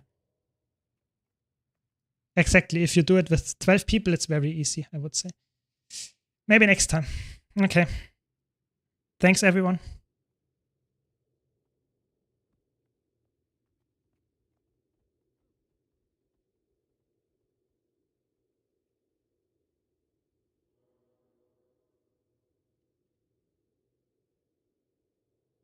Yeah, that's just how it goes. It's fine. It's fine. Next week we will do it. Short question about the Wizard's World. In 7 days reset. When I do the stuff but don't take it, the tokens will also reset? No. That's the cool part. You can just sum up and use all your tokens and get the weeklies, and you can save them actually up before completing them, and you can actually use them. So that's really, really good. So that helps just to complete this. But I would say it's not necessary. You can do it, but you don't have to. But the cool, because you can actually get everything in the Astral Reward, in the Legacy rewards as well. So you don't miss out on anything if you don't complete everything. But I would highly recommend to get as many as you can, because they are taken over to the next season. Really helpful. Okay, thanks everyone. I will leave now. And is there a way to select guild weeklies like with the Wizard's World? Yes, I can select which kind of content we want to do. So if you all say we want to do World versus World next week, then we can do that. But I can't tell you which kind of race, track, and stuff we get. So currently I selected PvE only, but you can go for World versus World, PvP, or mix. But I would say the PvP ones are really annoying, because you have to be a team, you have to play some unranked matches, and it can be really weird. So I would say that's not good. I would rather go for PvE or World versus World ones. But the World versus World ones are something like this, you know. Capture and hold one tower until it reaches tier 1. And we need at least 3 people to participate in the assault event. That seems fine, but the problem is, if we get enemies that want to capture that can be actually quite annoying to hold this, because sometimes there are just 30 people coming, we are holding it with 5, they just capture it anyways, and we can't do it. So I think that's a little bit annoying. I think there might be some that are really easy, for example, like rank up or capture sentries. That is easy, but I'm not sure. I don't want to go for the hard ones, but I have to be honest, the PvE ones, the hard ones, are actually even harder for a small guild. So maybe we can't do that anyway. Yeah, maybe we do. Yeah, but if you have enough people at 3 AM, you're right. You're right there, we could do that. But I don't want to force anyone to play at night if there's no one online already. So, just saying. Maybe we kill them. Yeah, maybe. I mean, it depends. We can do a vote in the Discord. If everyone is up for doing World versus World instead of PvE next week, we can do that as well. Just saying that the easy PvE ones are really easy. I think we can easily do them every single week. The medium and hard ones, maybe not. But I think for World versus World, it's quite similar, I would say. We can also do the rank up ones and the sentry ones. Maybe we can't do the stone mist one or the capture and hold one tower. Depends when we play, but I don't know. Maybe, maybe not. Let's see. Okay, let's go to the guild and activate a new project. And then I play some fractals. And then after that, we can do the tier list. That's what I want to do. So what do we have next? Let's check. Guild enhancement map bonus. That's what I want. Yeah, we have everything. There we go. And now we have check. I wanted to do the CMs too, because today is the problem that we actually have those. I think today is Sanqua, is it not? No, Silent Surf, it's today. So typically I want to do, when the Silent Surf and those CMs have dailies, I want to do them as well, because otherwise they are really annoying in normal mode. So that's what I... Sorry, maybe on the next days I can do it. Just write me when I'm online, we can do it, and I can join you for T-Force. It's not a big deal, but I don't want to do T-Force of this one in normal mode. That's really annoying. I really hate that one. So just that's, yeah.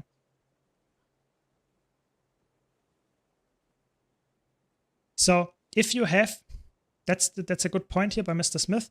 So if you have 1.3k of those Astro Acclaim tickets and you have all of those things and you can't accept them anymore because you're at maximum, and the reset will happen, you will not get reset. So you save up those things. So that's the good thing to do. If you do your daily weeklies on Monday and on Tuesday next week, the patch will happen. You get everything, you can complete it, and you will get it. But that's the important part. You have to do it on Monday. If you do it on Sunday, you will lose it because there will be one more reset happening on Monday. So you can do it on Monday and Tuesday before the patch, but after that, you will get the new stuff. If you put agony in a ring and I want to attune and infuse it now, will I lose the agony if I don't pull it out? Yes, sadly, everything that you do in the forge will completely reset the item that you put in. So that's just how it works. So you have to remove it first. You can use an agony infusion tool from the mists vendor in Fractals, or you can also use just the extraction device that you can buy from the upgrade extractor from the Wizard's Vault here.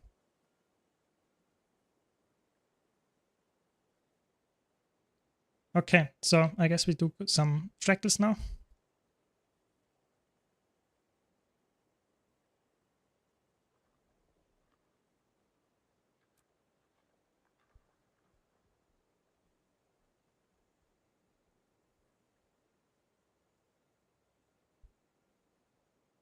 And after that, we want to do the strike mission tier list. So if you're interested in it, be sure to stick around. We want to have some nice discussions.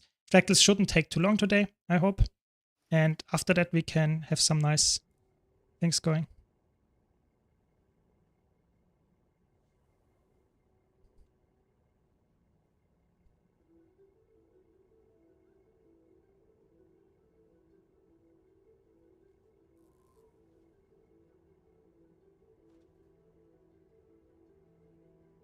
Depends on if your silent surf CM groups is as good as last time. Yeah, I mean, the last one was horrible. I have to be honest, this was... that felt so bad, I have to be honest. But I guess that's... this time I hope it's better. That's why after that, I played only heal after that. Really, I think going for heal...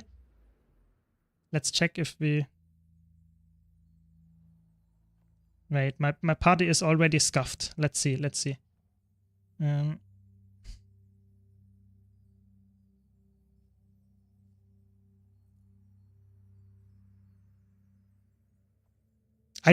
I would say everything above 5k unstable fractal essences I actually join. I don't care too much because I had runs with 20k essences where people failed 3 times in a row, and they had runs with 5k people perfectly doing it everything the first time.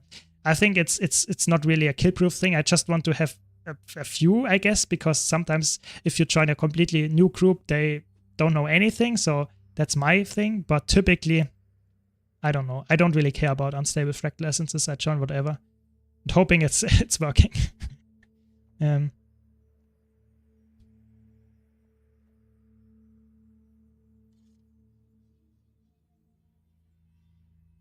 Is that Virtuoso solo build? You made a build video of 3 weeks ago. Still a good build to run solo? Yes, it's very good. Especially for a new player, actually. It's a really good build. It has some nice range baked into the kit. It's very good. I would highly recommend you to play it if you're a Mesmer fan.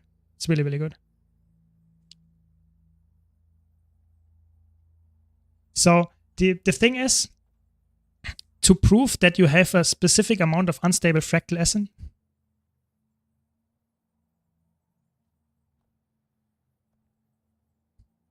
one second.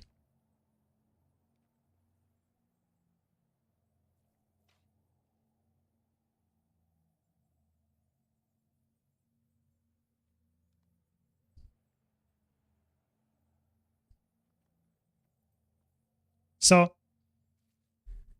the build link doesn't work anymore. Okay, I don't know. It's really weird sometimes. Sometimes it doesn't work because of the browser. I'm not really sure. It's really weird.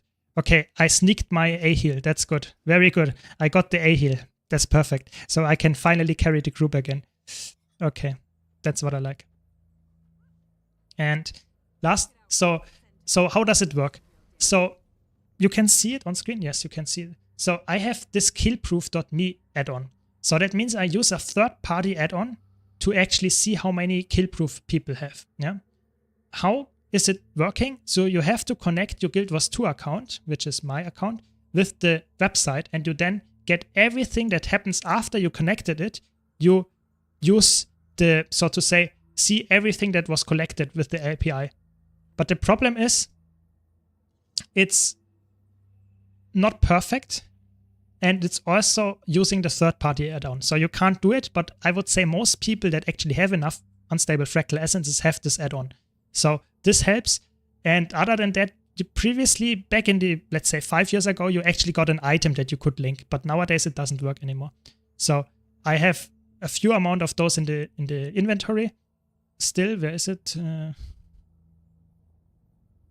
There, I have some of them, but I can't link them anyway. So that's why we have to use those websites. It's the only way, sadly. It's the only way.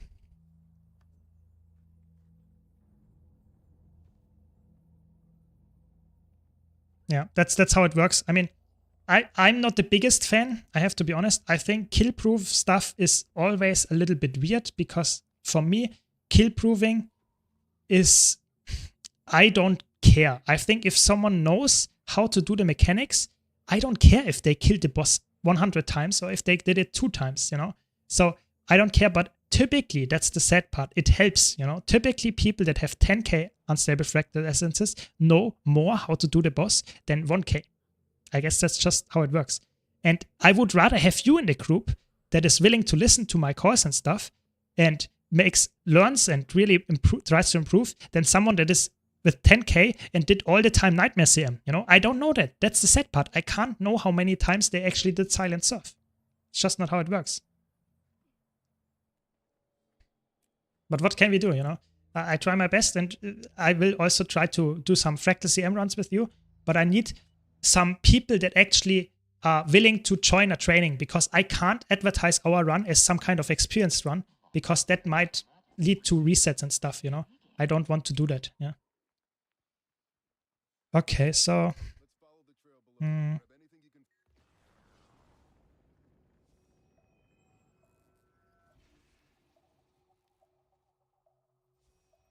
So like I said, for this fractal, I really like to have more boon uptime. That's why I go for this with the trade.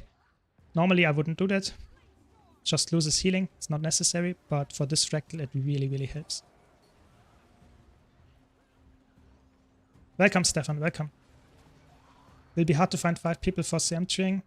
Last time we only were 2 or 3. Yeah, that's the sad part. I think fractals are nowadays like people play it in T4s and that's about it. Or 5% of the people that like to play fractals also go for CMs, but that's about it. And most of those people actually already play it. So there are not a lot of people that actually come to the game and are like you and say, okay, I want to go really hard and play fractal CMs as well. Most people are fine with playing T4s when they start out. And I think that's totally fair, but that makes it way harder for me to find a training group. You know, raids is really easy. A lot of people want to go raiding because of the legendary armor.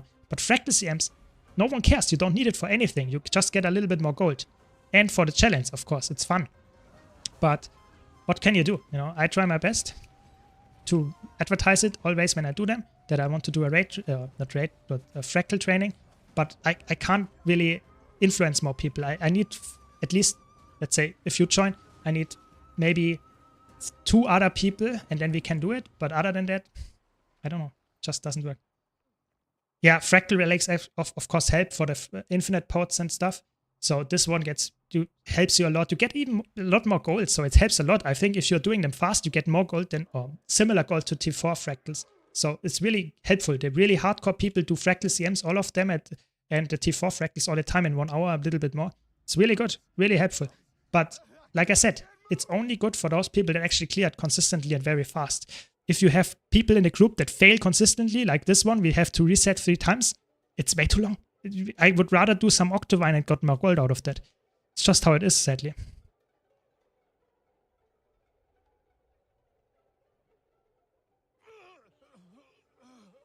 But what can you do? What can you do? I mean, Galen, don't get me wrong. If you have trouble getting into raids, I can see why this happens. But I would recommend you to either join my raid trainings or maybe even join some Discord servers like EchoFox did. There are a lot of really nice, I don't know, helping people on the Discord servers. RTI is really good. It helps a lot. You get so much stuff when you are in Discord servers actively. participating in events, in community-driven stuff, and you get actually even Doomsday and stuff, you get very fast if you actually just are committing to it and try to find people that actually help you. Fractal CMs are a little bit harder just because there are not a lot of Discord communities dedicated to getting people into fractals. You know, that's the sad part. Raiding is actually easier than fractals, in my opinion, if you have some kind of hardcore group that is interested in that, or hardcore player base that helps you into getting into those. In fractals, not really. Maybe an Octavine stream, yeah, maybe. Maybe you can do that in the future. Yeah, I mean, I don't mind doing it. I just think if you don't have a topic to talk about, it might be a little bit boring, but let's see. I'm a new player, started playing for like a couple of weeks, nothing crazy, leveling 1 to 5 levels a day. I decided to go for Necro in the end, although I had to watch and try a lot of characters. Yeah, I mean, that was a comment from YouTube. Sounds good. I wanted to ask you which is more reliable. Let me quickly pre-stack here. I wanted to ask you which is more viable build right now, new player friendly. Power Reaper, Condi Reaper, or Condi Harbinger? I would say probably Reaper. If you play Power, or Condi does not really matter. Both of them are actually fine. I would say Power Reaper is probably the more straightforward one. It's the one where you say, okay, this is easier to play. But I don't know. I think Power Reaper is my suggestion here. But other than that, I mean, it does not really matter too much. I think Harbinger is harder to play because it's squishier and is a little bit less, you know, defined the role of it. But I think you would be fine either way. So I would go with Reaper and starting with a Power Reaper. And if you don't enjoy it too much, you can also go for Condi Reaper. Both of them are totally valid.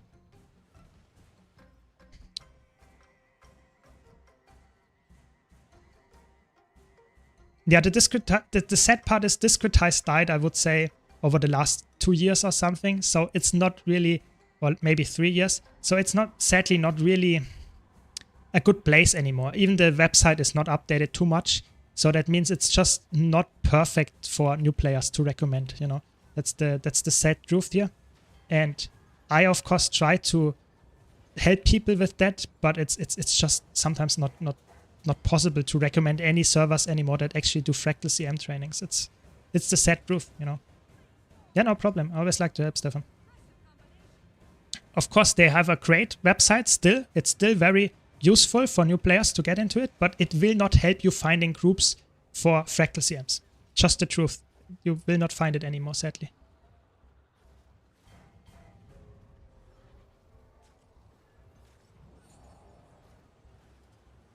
You see, this group looks rather good. I mean, it depends also on my healing and a nice boon output. You see, that's really good. I have with this Signet, I get a lot of boon uptime. It's really, really good. And I think we should be fine here. I'm also on Dagger. That means I have enough DPS to kill those aspects here. I don't like to do it on a... For example, if you do it on a Necromancer, it might be a little bit harder, I mean, in my opinion, but on a Mesmer, it's actually quite easy to kill those guys with enough DPS.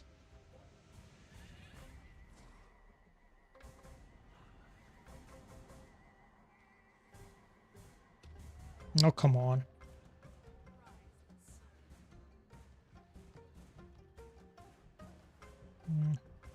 To be a bit careful. If this guy revive ops, I might die.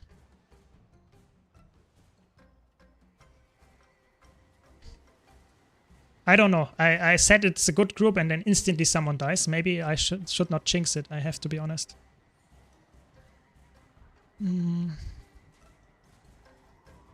So this is the weird part about the Fractal. You get one shot by the boss if you look into 2 of those eyes at the same time. Normally, like in Arc and that kind of stuff, you get attacks that are fearing you and you will be happy about this. But if you look into 2 of those eyes that you can see here, you actually get instantly dead. One will just fear you and the second one will kill you instantly. So that's really important that you are just standing here and looking away from the boss and all the ads. It's really, really important. I think he did not do the eye mechanic correctly. No, the thing is you have to look away from all of them. If you look at one of them, you get feared. If you look at two of them, you will die instantly. So I think that's what the mistake was of this guy. But I don't know. I think it's actually not too hard to do that. I actually don't know what he did. I think getting feared might happen, you know, if you look in the eye here. But if you look in two, I don't know what you did.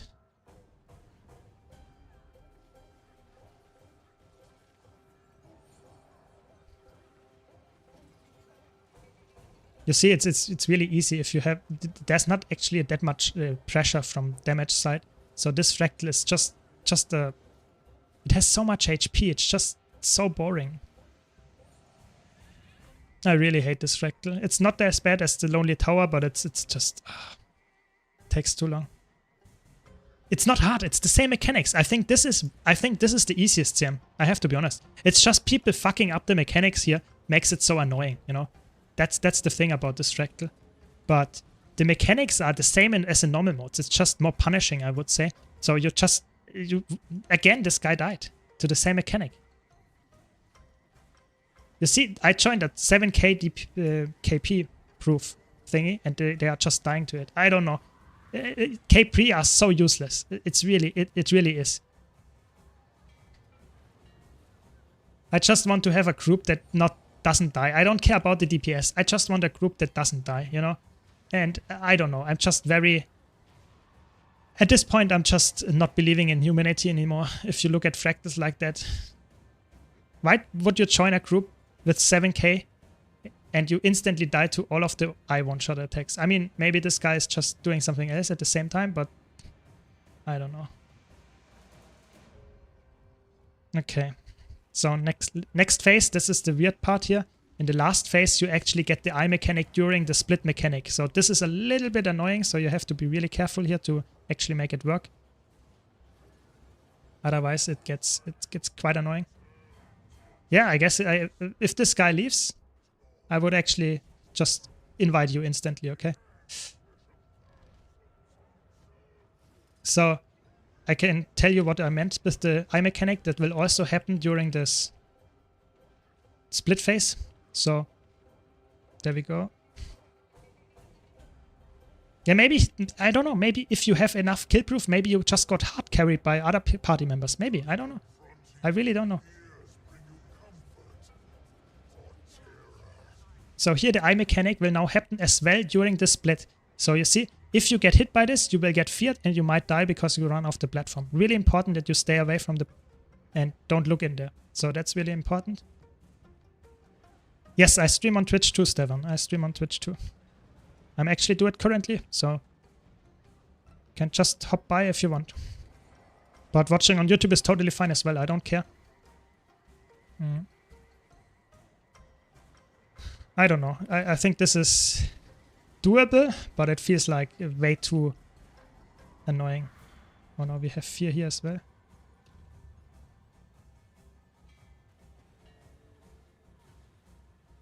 Maybe I should just kill this guy just to make sure that our Reaper doesn't die, I have to be honest.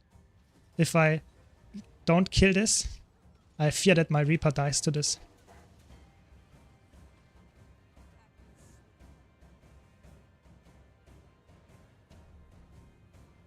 Yes, the thing is on YouTube I can show you both chats. But in Twitch I'm not allowed to show the YouTube Twitch. Oh, the Reaper is dead a third time. Very nice. That's insane. They are not knowing how the mechanic works. That much is for sure. I mean, why are you joining a 7k KP group and you clearly don't know how to do it?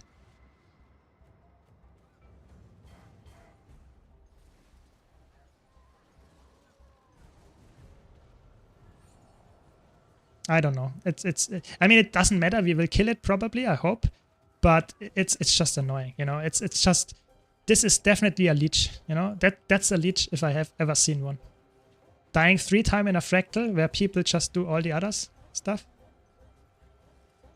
I don't know. Had a guy in T2 fractals where we needed 60 agony resistance. We told him multiple times, asked multiple times. I mean, that's just sad, you know. That's just sad. Oh, it's your time. It's your time. Should I invite you? Let's say. Where are you? Where are you?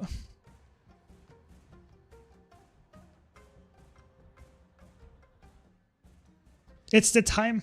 You get it. Maybe we can cheese it. Maybe we can. If you join, you actually get the kill. If you join in time, you actually get the kill too. Okay, it didn't make it probably.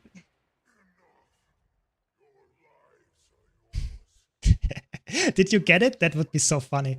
You got it. Sad. It's fine.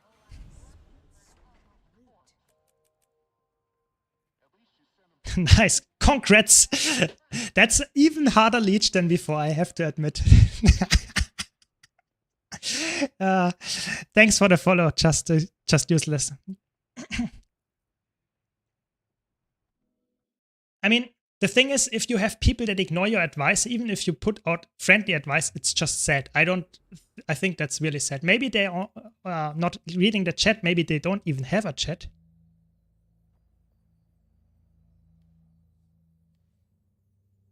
So what do we need?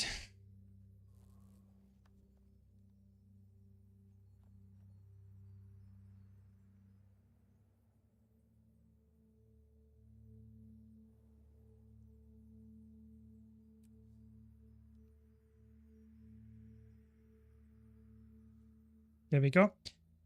Hey Sim, I wanted to ask, I just got my homestead. I see you can fish in there. If I set the guy at the front tonight, will he be able to catch the fish? Yes, I think so. I think that's how it works. I'm not 100% sure, but I think that's how it works. But I'm not sure how many fish you can actually get there.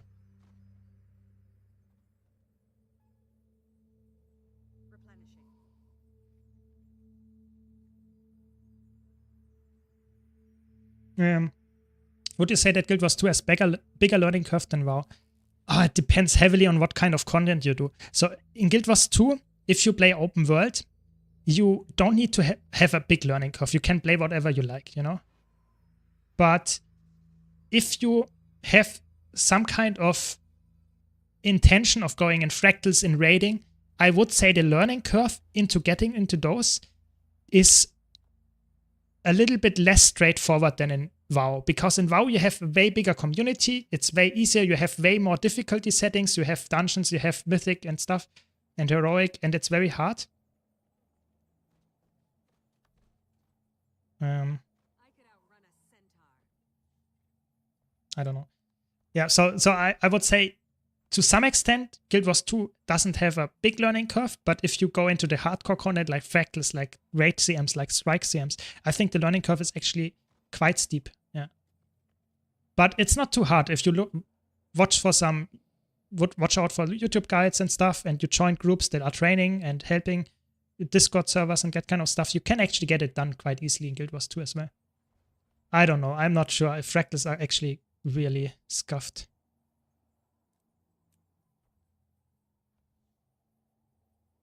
Time to do some real damage.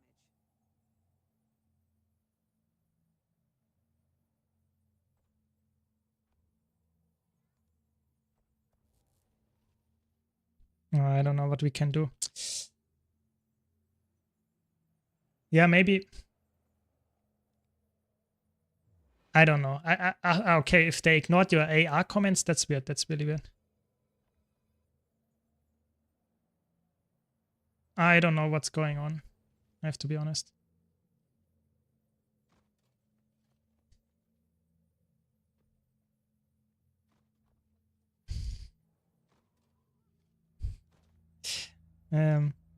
We got someone.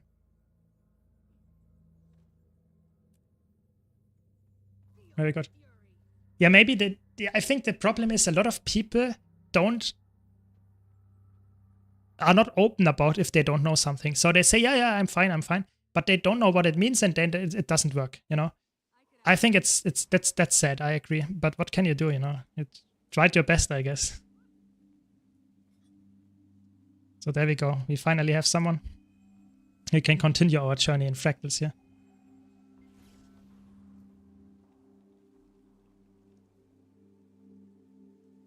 I don't know. I don't know what happened then. I mean, sometimes it's really weird.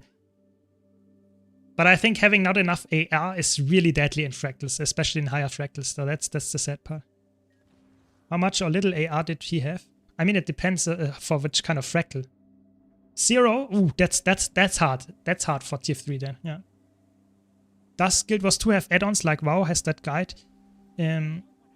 So Guild Wars 2 has, I would say, quite bad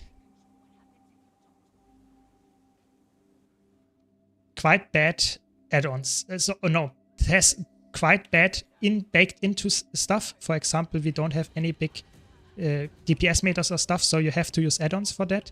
But it's actually, when you have the add-ons, so you can see this is an add-on, and my mouse is an add-on. But other than that, I don't use any add-ons, and I think I'm doing quite fine. So, in my opinion, Guild Wars 2 does not need add-ons other than the DPS meter. That's the only one that you really need, in my opinion, if you play PvE, because otherwise you don't see how much DPS you do. And I think that's something that is really helpful if you play PvE. I think everyone that is somewhat interested in getting better in the game should have the DPS meter. That's just my opinion on that. But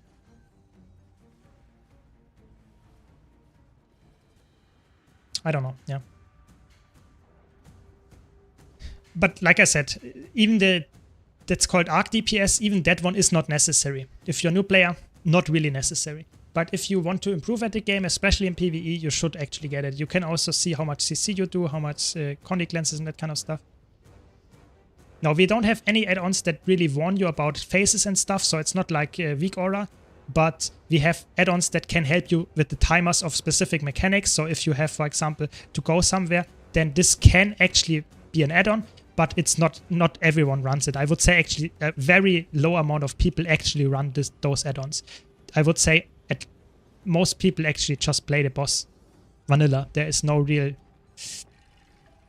add-on that people use typically. You can use that, but it's not like weak hours where you have to use it to actually complete the boss. Some lazy people use some kind of add-on like that for timers, so that you don't have to look at the in-game clock, but typically people just do it, you know. It's just like the meme, just do it. It's not like you really have someone that is completely fucked up without the add-on, so don't worry about that. So I think the game is quite good in that sense, because you can just play the game for what it is and you improve at seeing the mechanics, at dodging the attacks and stuff, and that's it. You know, you don't have to do anything else than that.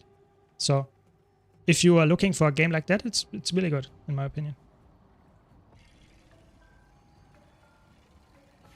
So I can see this is the phase where bad heal firebrands struggles a lot. Why is it like that? Because people don't know how to apply barrier, how to heal, when to heal, how to dodge, how to heal, I don't know.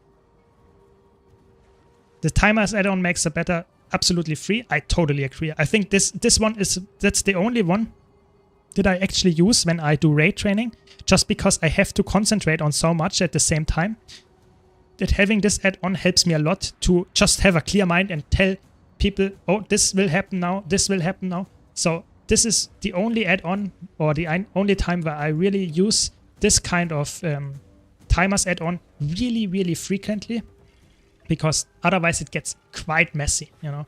I have to look at so many things at the same time as the guild or the raid leader, so that's why I really like to have this. Other than that, I don't know, you don't really need those, you know. I don't know. I mean, maybe. Maybe you're right, Filthy, there. Maybe. I have to say I would normally not play Guild Wars 2 without the Arc DPS. I always am really sad if there's a patch and I can't play Arc DPS, because I think that helps me a lot just to see how I'm doing, how the boon up time is. I think all of that stuff is really good. So I really like that.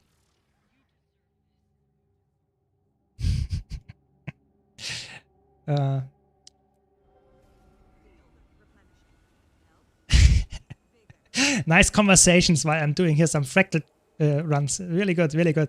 Keeping me entertained, yeah.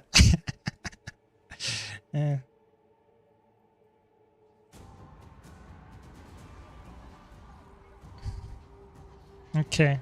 So apparently our group decided we don't do side CC in the first phase. I don't know why, I have to be honest. Side CC is really, really good nowadays.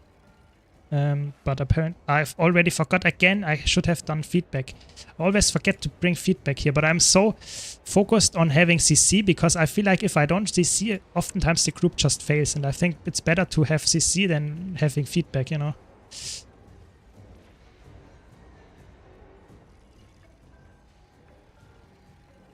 We actually don't have a lot of DPS, I have to be honest. It's fine.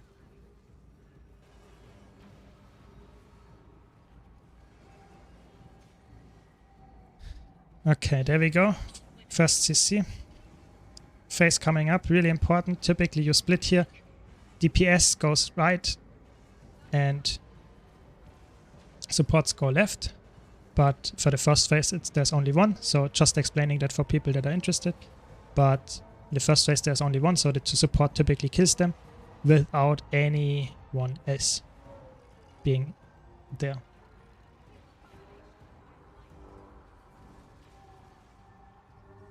I can't see that, guys. Please, please, please, please, please, please. I'm solo CCing everything. I don't know what my group is actually doing. My necromancers are completely ignoring any CCs. Good.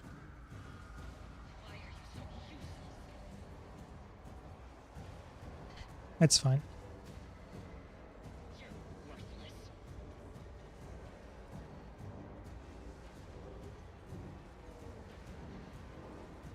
You see, I have more CC than all the other people together. So this is why I always doubt my CC capabilities of my group. I have to be honest. It's always the thing that kills our group. So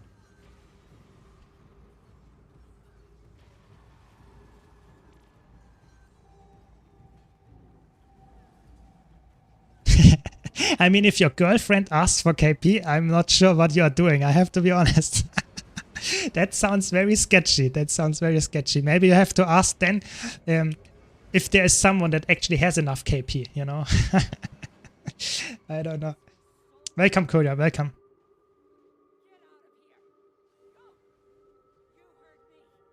Only guys with 400 LI. Okay, then we have to grind some LI for you then, I guess. Yeah.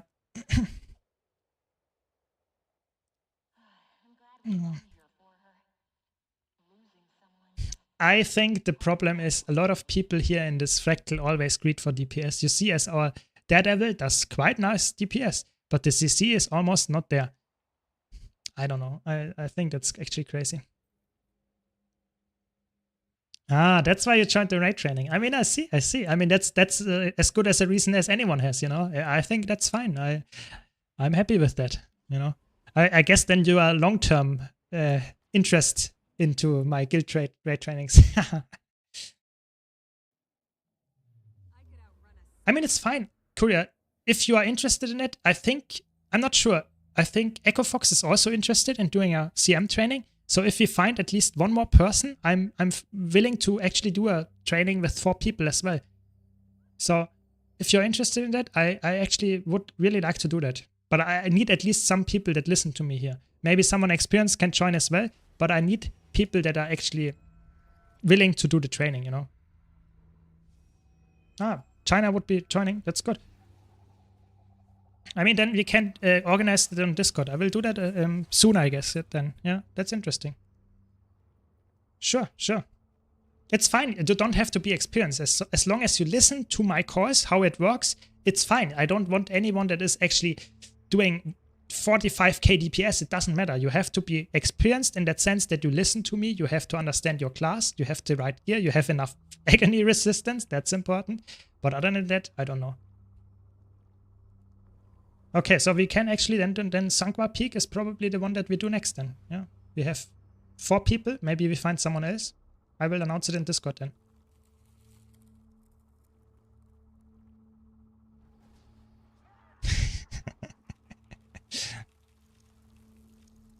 Yeah, it's always good to be on the class that you are most comfortable with, you know. That's the most important one. But other than that, it does not really matter too much, I would say. Okay, there we go. Let's go. I have some boons. Pre-booning here.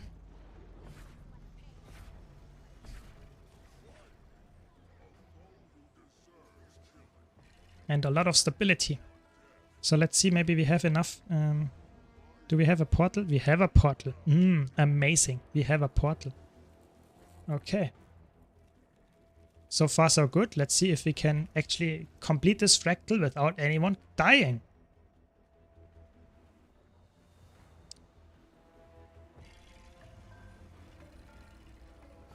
Chrono is so good in fractals. I have to say the only better option is heal Firebrand. All the other supports are not as good. I have to be honest.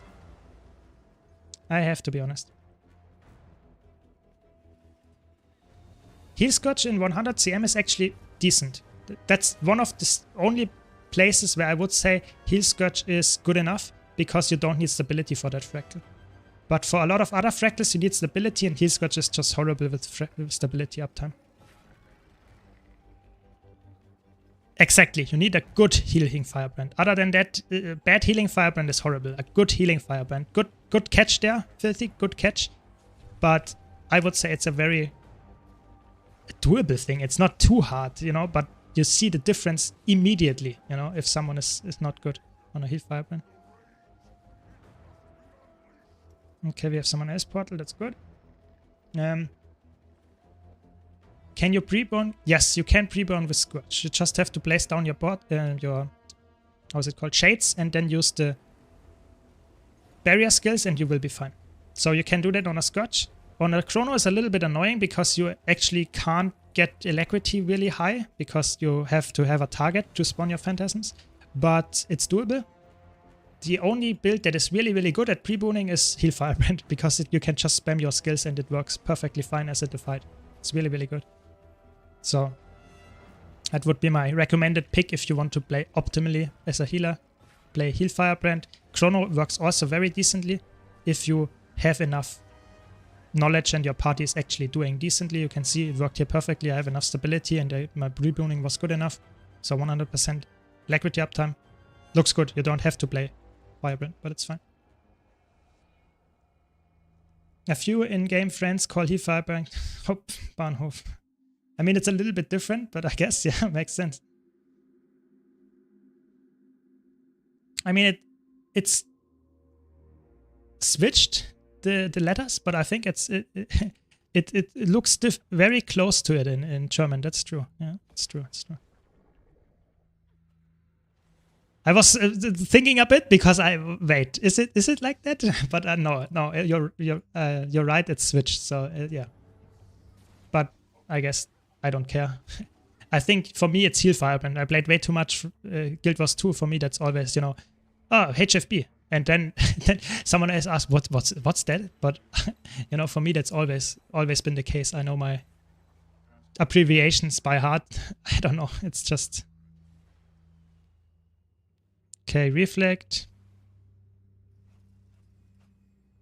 Looks good, looks good. What fractals do we have as well? I think it was Deepstone or something. And Mitrin, that's good. Mitrin is good, Deepstone is not good.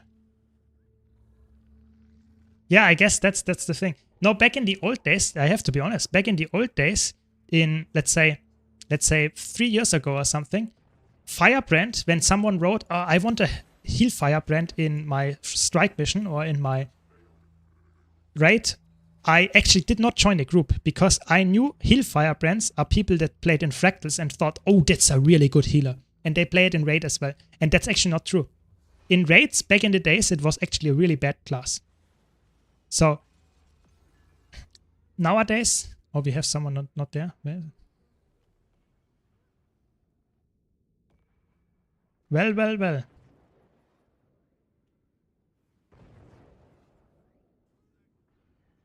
Come on, you can do it. But nowadays, Heal Firebrand is actually also decent in raids, so there's that. Just wanted to mention that back in the days, it was not a good healer in raids. Yeah.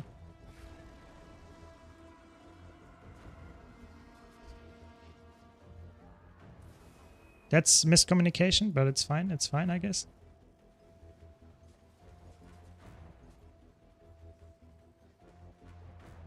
Come on, guys. Where's the DPS? Comment from YouTube, 1 second.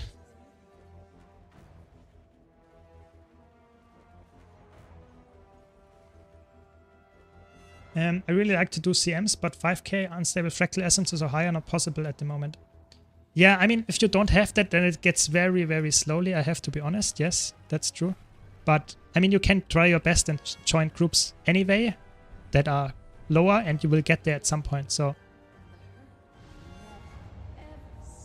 Yeah, that's true. I mean, you always have to be... You have to ask first if you have lower essences and maybe ask for them if they can still have you join and stuff. But if they say no, you have to respect it. That's the sad truth about it. But I think if you are over the hill at some point, it works. At some point you will get into groups. But you have to get to some amount of unstable fractal essences first. That's just the sad part. Yeah, I don't know. If they don't give you a chance, I mean, I can try to get you in some groups if you're online, but I can't give you... If the people don't want it, I don't know. I can't get you good people that also accept you. I don't know. That's just how it is. That's why fractal CMs are actually really hard to get into, in my opinion. I think it's quite annoying actually as a new player to get into those.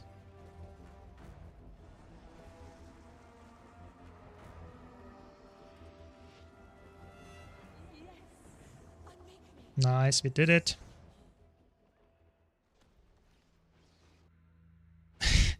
I mean, the problem is that a lot of people that play Heal Firebrand actually don't know what they do. So it feels really like they are playing some kind of core guard that doesn't do anything. That's the sad truth here.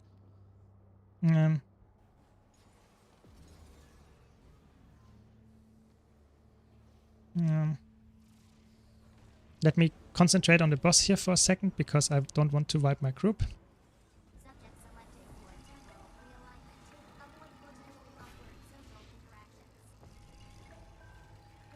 Because this one is quite fast-paced, so if I read chat during this one, I might actually kill my group, so I want to be really careful here. I used to say that I'm a gamer and they can vote kick if I underperform. I mean, that's a good thing. I had someone join that said exactly that, and they had not enough unstable fractal essences, but they were top DPS at the end of every single boss fight. So, yeah, I mean, it doesn't matter if they know what they are doing. That's good enough for me, you know? And we are really happy that they actually joined, just because of that.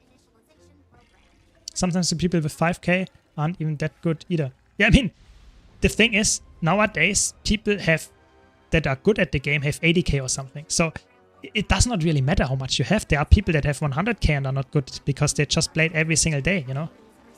That's just... I don't know. It's you don't have to see kill proof as a measure of how good someone is. It's more how much they played, and typically that helps how improve people, how they are actually at the game, but not all the time. So your kill proof is not something that guarantees success. It's just something that probably helps you succeed. That's how I see it. So I'm not the biggest fan, but I can understand why people do it. Yeah.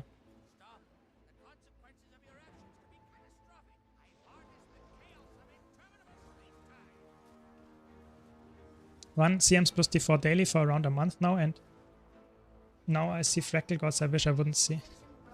Yeah, I mean, Fractal God is the same. It's just some endless grind that you can do. I already have it, you know, but it doesn't mean you are good. It just means that you played for a decent amount of time of Fractals, you know. It's you can do it within a year now. It's not... guys. Okay, well, good. Was last minute, I have to admit.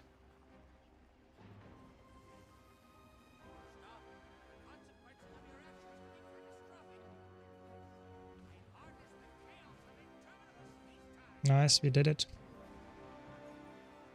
This is issue with the LFG sim. There's no way to differentiate players. Yeah, it's true. I think there should be an in-game system that helps people to see, okay, this person killed the boss for this amount of time. Or even better, in my opinion, this person killed the boss while doing this mechanic. So for example, on GW2, the raid boss, you should have to see this person killed Kadim CM while doing a pylon. So that means, and they survived the fight. That means you can see, okay, they know how to do it. That's enough. I don't need someone that killed the boss 10 times, 100 times even, and did not do a pylon. I don't want that. I want someone that actually knows how to do the mechanics. So I think this is really important. But sadly, the game doesn't improve that. So I think there is an incentive by community programmers that actually want to do that, but it's ongoing for years. So it's not there yet, sadly. But that is a really cool challenge, I have to admit, to do it. Yeah. A good video idea, in my opinion, would be how certain fractal matter matters in high-end groups work. For example, when to use Mesmer portal device during Songbow or certain skips and what you need to for it, like categorized. So the first thing here is I'm not a really hardcore Fractal player. You know, I do my Fractal CMs, so I can show you the puck strats, you know, how it works, how people typically do it in a decent group, but not really try-hard groups. Because if you're in a try-hard group and you optimize every single class that you bring and you one-shot bosses, you skip phases and stuff, then it looks different. But for me, I want to maybe make a video about how you do the portals and how you do the CCs. Sorry. This much I can do. But I can't tell you how you... Oh, sorry. Let me do this first, sorry. Otherwise I'm dying here.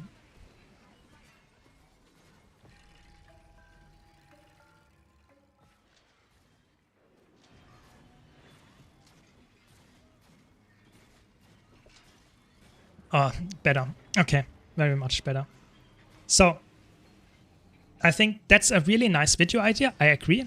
But, like I said, there is a difference between hardcore or somewhat decent pucks that do some portals, or the really hardcore players that actually know how to skip stuff, how to do stuff really fast, to one-shot bosses and that kind of stuff, even in CMs.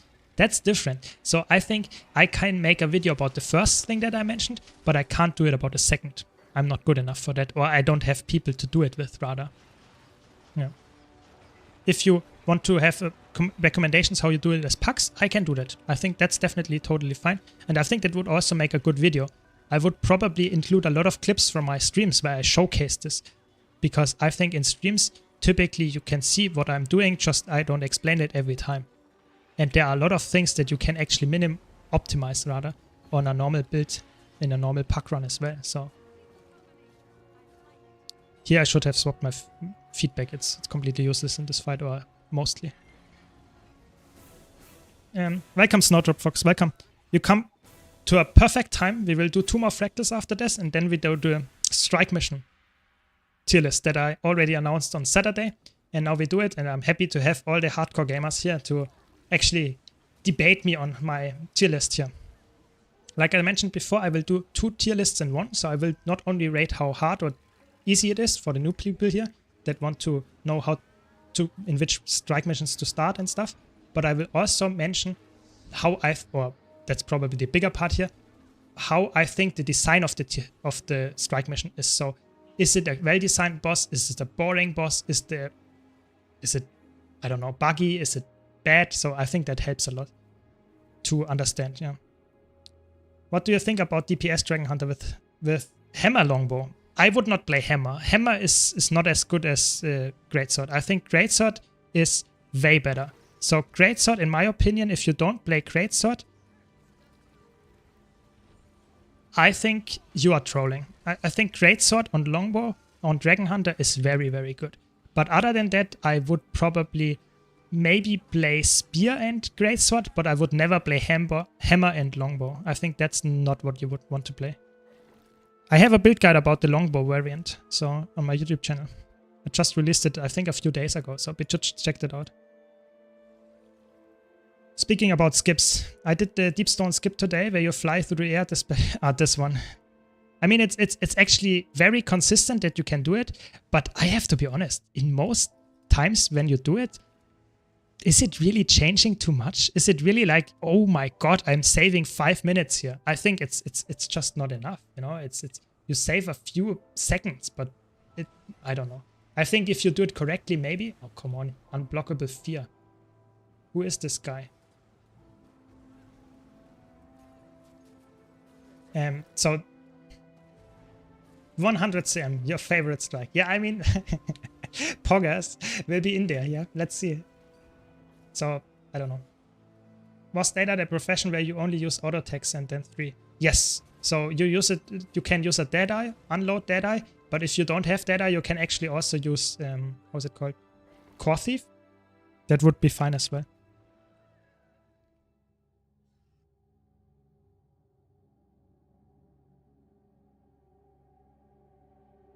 Yeah, I agree. It looks really cool if you can do the Deep Spawn skip, but I think it's not...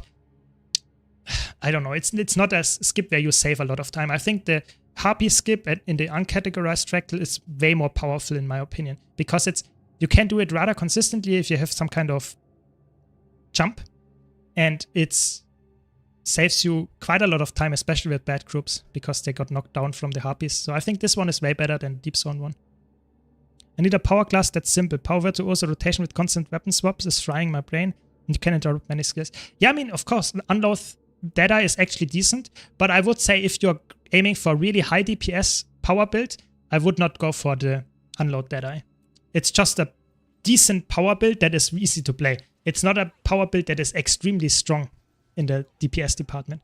But if you want something like that, sure, go for it. I also want to do a build guide about it in the future. So. Yeah, my problem is that strong builds are mostly hard to play. I mean, it depends. I think I wouldn't say they are hard to play. It's more like you have to get used to them, you know? I would say if you don't enjoy Virtuoso, then don't play it. But I wouldn't say Virtuoso in general is really hard to play, to be honest. I don't know. For example, this is another thing where we had it before with the etiquette.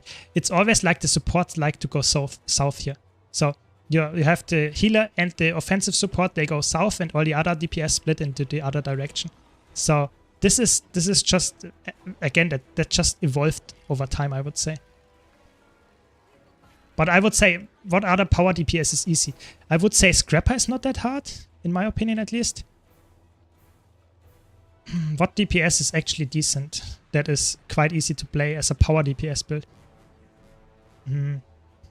It depends how high of a DPS you want to have, of course. I mean, Power Herald is also very easy. You can play the Power Herald variant with only spamming sword, and you will achieve, I don't know, 36k or something like that. It's actually quite easy as well.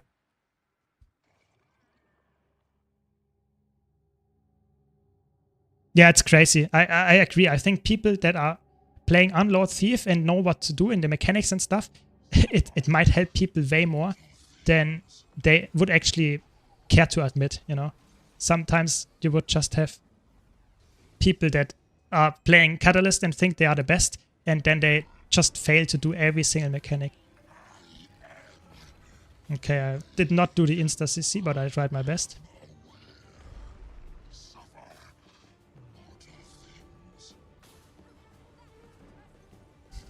I mean, with Scotch, I do like 20 to 25k in raids.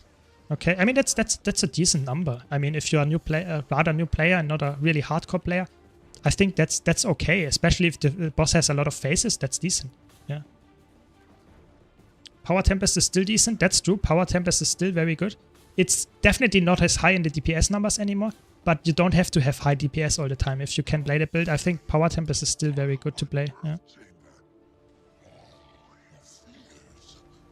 You can also play Core Guardian with Hammer, but I would say if you want to play an easy build, better go for the Unload Thief, because the Core Guardian with Hammer is decent, but I think the Unload Thief is easier because it's ranged. I think you don't underestimate how easy it is to play a range build. You can just do mechanics, walk away, hit the Bone Skinner when they jump out, you know. That's really helpful. Stuff like that helps you keep up DPS, you know. So, just saying, yeah.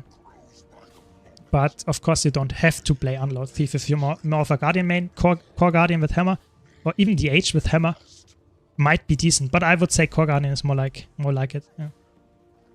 Untamed is pretty easy, that's true, but has a lot of buttons. So if you don't are scared by that, you also have to weapon swap for that one.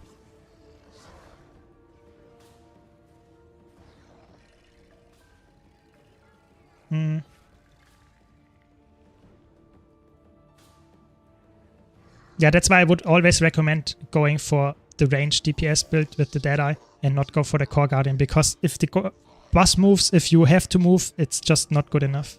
That's the sad part.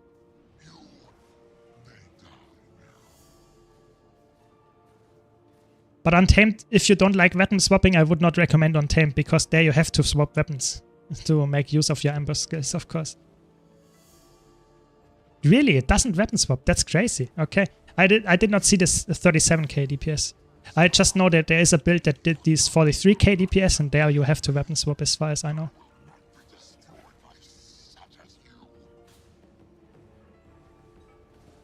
Yeah, for me it's always, I mean, it's mean to say, but I'm played the game for so long, I never go for some kind of easy version of a build. I always go for the full build, because if I want to learn a build, I want to learn the maximum amount of damage version and not go for something that's a little bit weaker. But I can see why people want that, so go for it if you want to learn it for sure.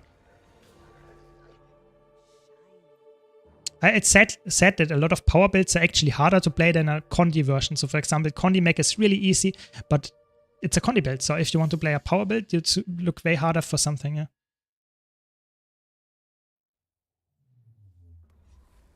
Okay, I guess. That's fine then. 33k on without triggering the ambush. That sounds very easy then, I guess.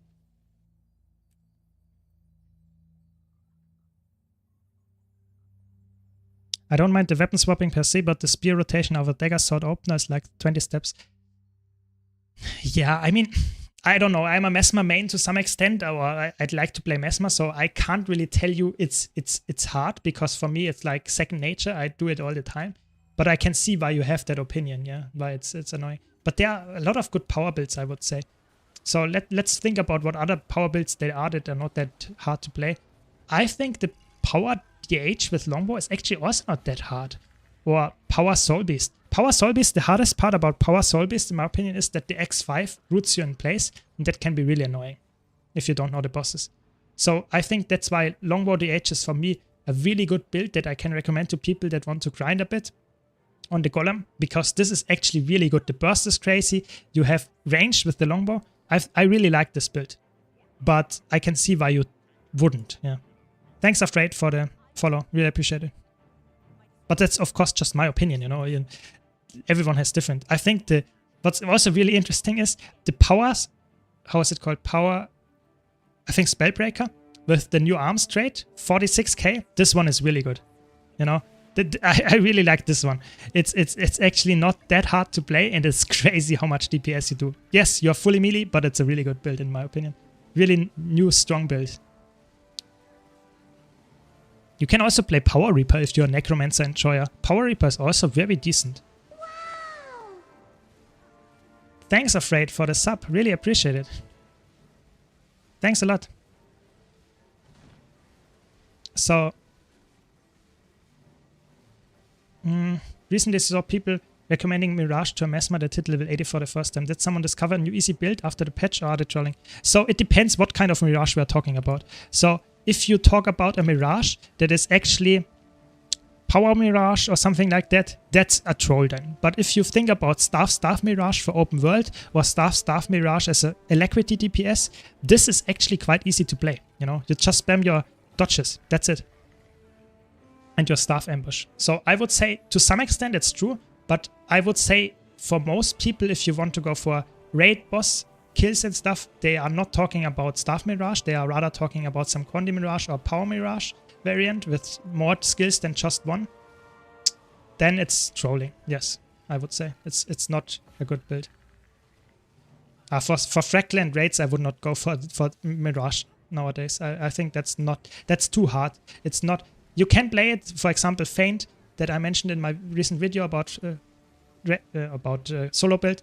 This guy plays it in 100 or 98 CM rather, and there you can actually achieve really high confusion numbers, and it's a really good build there. But you have to grind really hard. So you have to know the rotation by heart. It's really hard. It's playing with X. You have to learn your dodges from your illusions. It's a really hard build to play, but if you can perform on it, it's actually really good. But like I said, I wouldn't recommend it to a new player.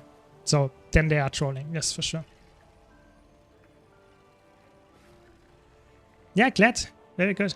I mean, the Untamed build is really, really good. I did not want to make a special tier for it, but I should probably have done it because it's such a good build. It's probably the best open world build there is currently, at least to my knowledge. So I'm glad that you found it. Very good.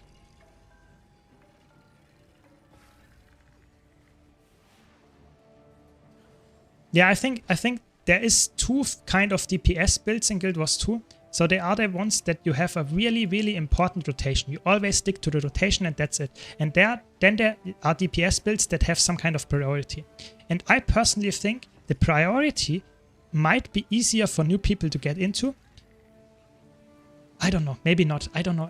Both of them have their advantages and disadvantages. I personally actually don't like priorities. I like to have a rotation that I can stick to, because that means that I have to not adjust on the fly, that I can learn as a rotation and that's it. But I can see why the priority is easier to get into, because you have just to see, okay, this skill is better than this one, so I use this one. Yeah, I can see why that's good to learn, but oftentimes it's harder to reach the benchmark on a priority, at least that's what I feel like, yeah.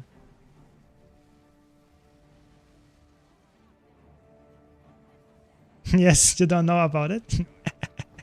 Yeah. I don't know, I agree with that one. But like I said, I wanted to keep my tier lists very concise. I don't want to have 7 tiers and then people ask me, oh, why didn't I put it there? So I wanted to make it a little bit more, you know, on YouTube, there are a lot of people that are always saying, oh, this is so wrong. And if I put it in S tier, they see, oh, it's a good build. But if I then put something else in S plus tier, they say, oh my God, there's something that is better. You are so wrong. You know, so I wanted to make it a little bit more and be diplomatic about it and not say this build is the absolute god tier build. You know, that gives the wrong impression, in my opinion, to people. Yeah. I like priority because if you have no clue what you are doing and why, you know, if you press a random button and use the priority when it's cool and will do decent damage, I see that. But I, as a player that wants to get the, let's say 95%, even 100% of the benchmark, the priority is always really hard because I use the opener, I followed the priority, and then I missed something, I did something a little bit wrong because I've fucked up an auto attack chain or something that was not written in a priority list, and then I end up with 90%, 85% of the benchmark, and I don't know how to fix it, you know? I have to watch the video completely that the benchmark shows and learn it by using the video. So I don't like that. I would rather have a rotation that is completely written out and I can see, okay, I have to follow this skill. Then I use this skill. So that's why I like it. But I can see why someone that doesn't want to go for 100% of the DPS benchmark, why this would work better for you. I totally see that. Yeah. But like I said, I think if you go for some kind of DPS rotation and you practice on the golem, you should not expect to get there within 5 tries. Typically, even the really good players need 10, 20, maybe something like that tries to actually reach decent numbers, you know? It's not like it's self-explanatory. You have to learn it. You have to get the muscle memory. That's just how it is. And so I would really recommend you, if you want to go for a build, you enjoy the playstyle, just grind it on the golem until you are happy with it. Don't swap around builds all the time, because swapping doesn't help you oftentimes, you know? It's just delaying the inevitable. Oh, sorry, I can't pronounce that word. Yeah, I probably spend a few hours on golem on the next days, weeks, and I see it grows on me. Yeah, like I said, it's holy shit, the damage from this. Actually, how much damage do they do? Okay, I will just rest here. I should not read while I try to heal here. That's the word that I meant, but I can't pronounce it, so. Come on, come on.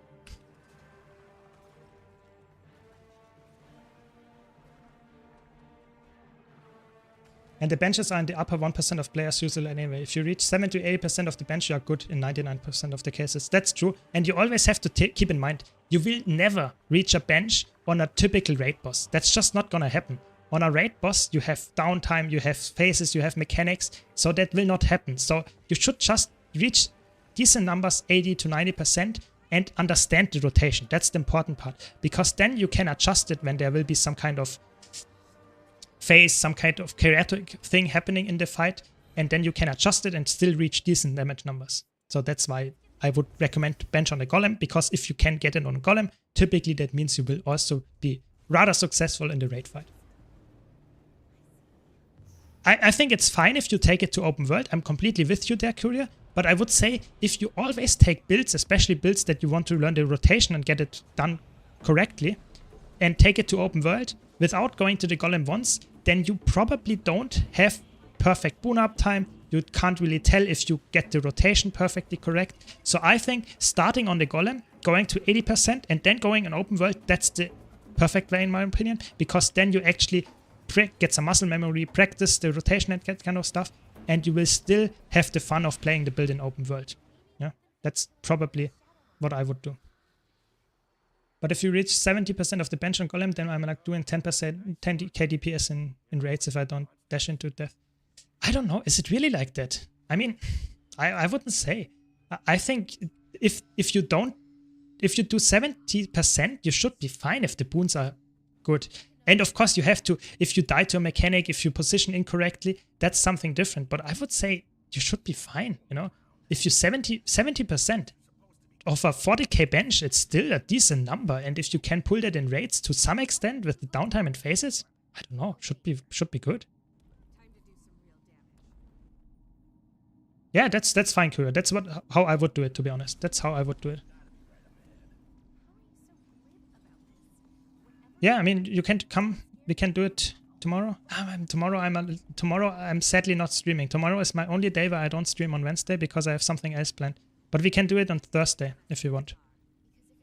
I can write you in game when I'm online then. Tomorrow I have a day off, so to say, from streaming. Sorry for that. It's the only time where I don't stream on Wednesday. But it has to be done.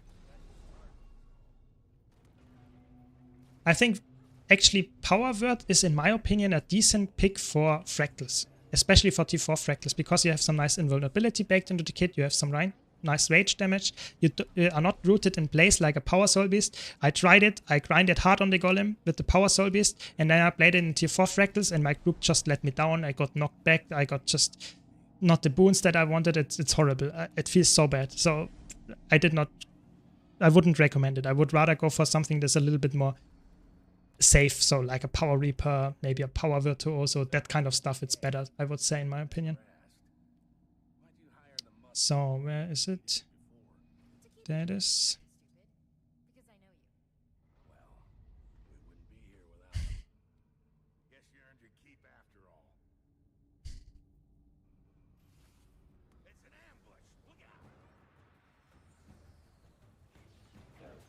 Maybe I get it? No, I didn't. Oh, sad.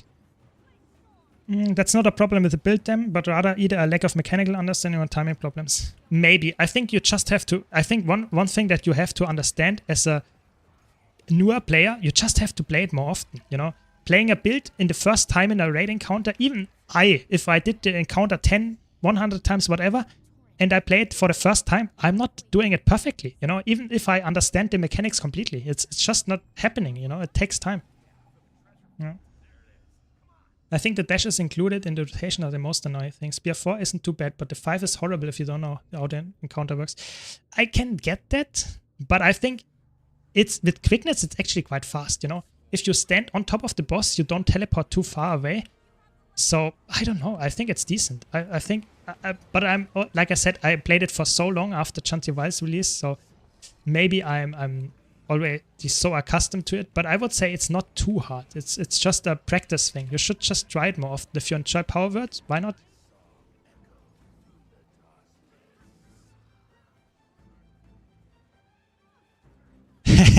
Good point. I would say someone that actually pulls 43k on a Golem will probably not die on Whisper of Charmac. That's correct. I mean, Whisper of Charmac, you typically die to Whisper of Charmac if you pot inside the boss when the chains are up. That's typically what you do. So you probably don't understand the boss completely because the chain mechanic kills people all the time.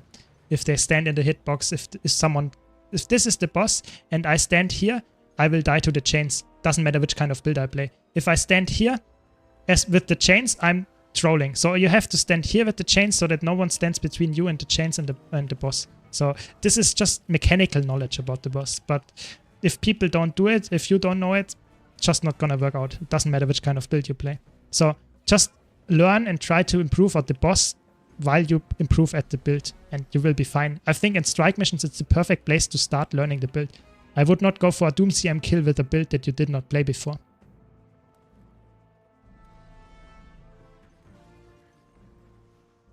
Just saying, yeah, just saying.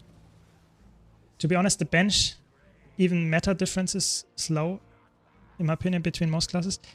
I would say yes. I think a lot of people cry about DPS nerfs, for example, for the Tempest build, and a lot of people didn't even get the bench, you know? So that means, why are they actually complaining? They are just complaining because they see some build got nerfed from them, even though they did never really play it to the maximum. So I think it's just people want to have a build that is supposed to be the maximum DPS, and then they can say, oh, I'm so good at the game because I got so high damage numbers. But if they played it better, they would get even better damage numbers.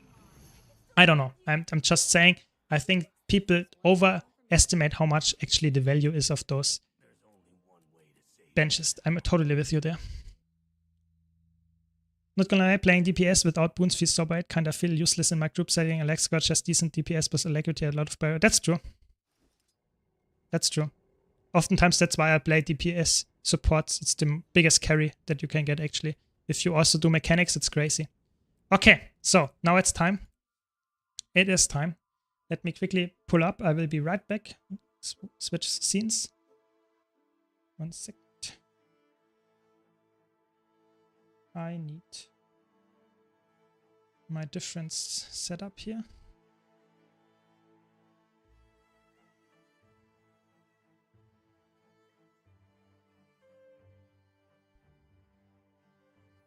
For the tier list. 1 sec. There we go. This is this one. Okay, okay, okay.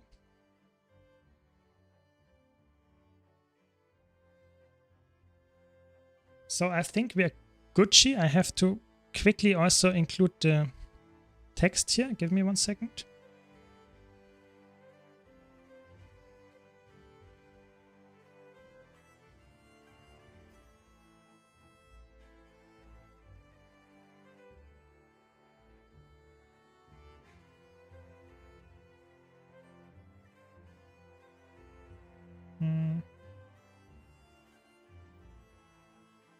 Maybe like this, maybe like this. And then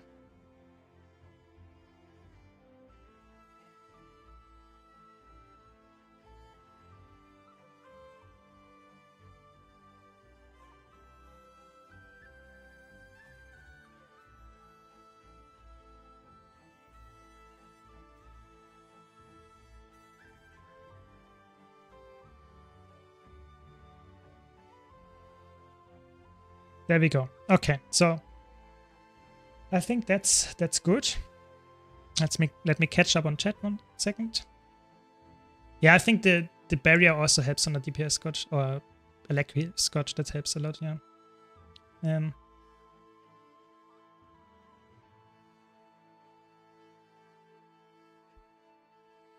Yeah, boon DPS and boon heal is probably the way to carry groups. That's true.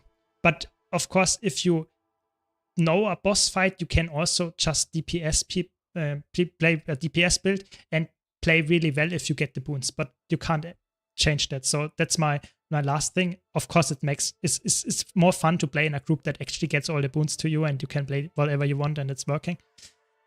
But now let's talk about the tier list. So what do I rate here? So I'm talking here about the strike missions. So I talk about every single strike mission and I rate them on the left side, how fun it is, how I think the design is, if it's a good strike mission, if it's feeling fun to play, if it's annoying, if the mechanics are boring, if it's just buggy, whatever.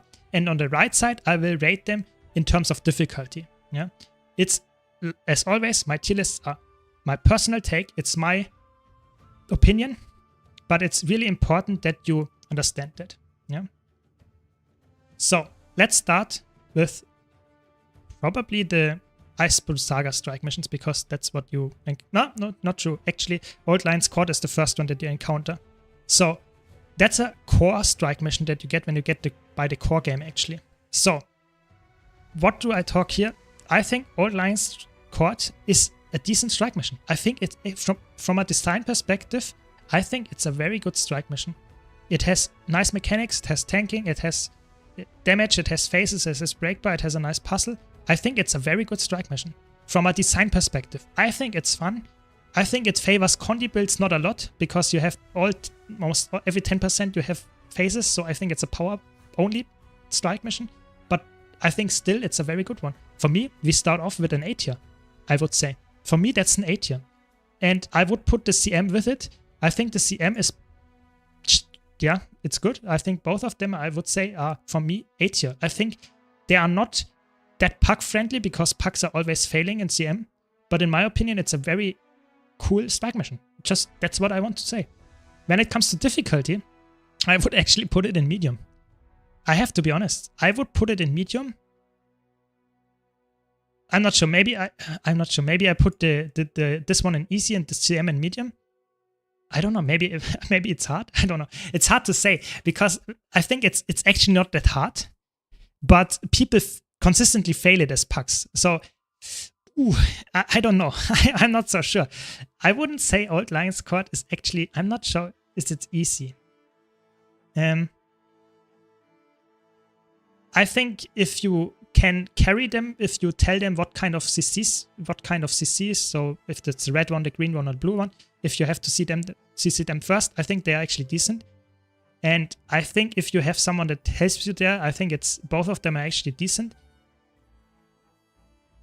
I would say I would try with the difficulty to make it somewhat a mix. I don't want to make it completely only pucks because then I would have to put some CMs in undoable with pucks, which is not what I want to do. I want to say it's doable. It's the difficulty is more for people that want to get into them. So if you want to start with strikes and you want to know, okay, I maybe should not start with Old Lion's Court CM, or would rather start maybe with Anka CM or something like that. I don't know. Just saying. I think that's what I would rate. So I would probably leave it like that. Maybe we change it later, but I would just leave it for now like that. Because it's actually doing. I would not puck them really often because I think, to be honest, pugging them is quite annoying often because people just fail and die and I don't know. But I think it's doable. Okay, enough with Old Lion's Court. Let's go to the Icebrute Saga strike missions. So those Icebrute Saga strike missions, we already are, let's say, we have the easiest one is definitely Shivervik Pass. You know, that should have a tier of its own. I think you can't fail Shivervik Pass. I have to be honest, I think I never saw someone fail there. I think this has to be actually an own tier. I have to be honest. I mean, that's just a troll at this point. I mean,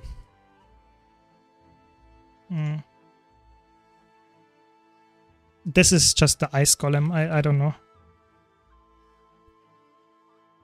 So this is golem. This is definitely the easiest. But I would say not even your virtuoso died. That's good. That's good. Then we know it's perfectly easy. No, I'm joking, of course. So I think from a design perspective, this is a D tier. I think this is, for me, it's boring. I know it's an easy strike mission to start with, so I get that. But for me, I think it's design perspective, it's not good. You know, I don't like it. I think it's okay. It's just boring, you know. For me as a what is the mechanic here? Nothing. You just stand there and DPS, so that's not good. On the other hand, we have Freyna of Chornoik. I think this one is very easy. It's not Golem. It is still higher than Shiver Peaks, but when it comes to how fun I find it is, I think it's a bit annoying. I think from a design perspective, there is not too much that you can do. I think for me, it's a C tier. I think... I don't know. I think the... I don't know. I think the problem with the Freyna is that there is some weird invulnerability all the time, so you have to wait for it, and you can't really face it that often. I think it's annoying. For me, it's annoying. It's better than D tier because you have at least to do something. You have to jump the shockwave. You have to freeze stuff. I think there are some interesting mechanics in there, but it's just annoying mechanics. So that's why it's in C tier. On the other hand, we have the bears. I think the bears, in my opinion, they are really easy, but they are from a B tier because they are actually decent, you know? They are decent from what you have to do. You have to kill them at the same time, otherwise you get a bit punished. They have some knockbacks, they have some reflects. I think from a design perspective, yes, they are very easy, but in my opinion, they are better designed than the Freyna. That's my opinion. I think they are really boring. They die very fast, but from a design perspective, the fight itself is more interesting than the Freyna. That's my take. Like I said, it's my personal opinion. I can see when someone else would change it. Just my opinion, yeah. Then we have the Whisper. Oh, the Whisper. This one is annoying. So I think it's harder than the very easy ones. But the thing is, I think the mechanics of the Whisper of Chomag are actually decent. But the bugs bring it in C tier. You know, the bugs of Whisper of Chomag, you actually have to know when you can see it. It's just buggy. You know, it's so buggy that you actually have multiple layers of difficulty added to the Whisper of Chomag because of the bugs. So for me, it's C tier. Otherwise, I would put it in B tier because the chain mechanics, the spread mechanics, they are actually decent. But with the weird strats, and also you can't see it before, let's say, between 30 and 25%, because otherwise it might go invisible, and that it's just, oh, I don't know. It's just really annoying. I think it's a C tier for me from a fun perspective. I don't know, you know. I know the strat with the worm. Of course, we use it, but in my opinion, it's still a fight that I don't like to fight that much. I do it every day, yes, but it's not something that I'm looking forward to. Speaking of which, the Bone Skinner. The Bone Skinner is easy still. With the healers, it's still easy. But I think the Bone Skinner from a design perspective is A tier. I think the design perspective, they nailed it. I think this boss has nice attacks. The mechanics you can completely ignore, but the attacks are cool. They are punishing. You actually have some kind of cool design. I think I like the Bone Skinner a lot. I think it's my favorite Iceblood Saga 5 strike mission, for sure. I think if you would do the mechanic, it would be probably close to S tier, because I think the torches make this fight actually really cool. But if there would be a challenge mode where you can't out-heal it, that would be amazing. But in my opinion, I think this is just a test if people have their monitors turned on and can sidestep it. I think I did Bone Skinner the last week, every day, and I did not dodge a single time. Because if you just sidestep the attacks, you are completely fine. So I think it's a very easy boss if you have two healers and they know what you're doing. But in my opinion, I don't know. I just think it's decent. I think it's low A tier from a design perspective. Maybe high B tier, something like that. Any tip while healing Quickness Catalyst? Healing felt weak at Bone Skinner. I think you have to take into account 3 points of healing. Or 4 points. You have active heals, like your guys here, like your elite skill, Water Elemental. You have passive heals, like Regeneration and your Soothing Mist. And you have your dodge on water, which helps a lot.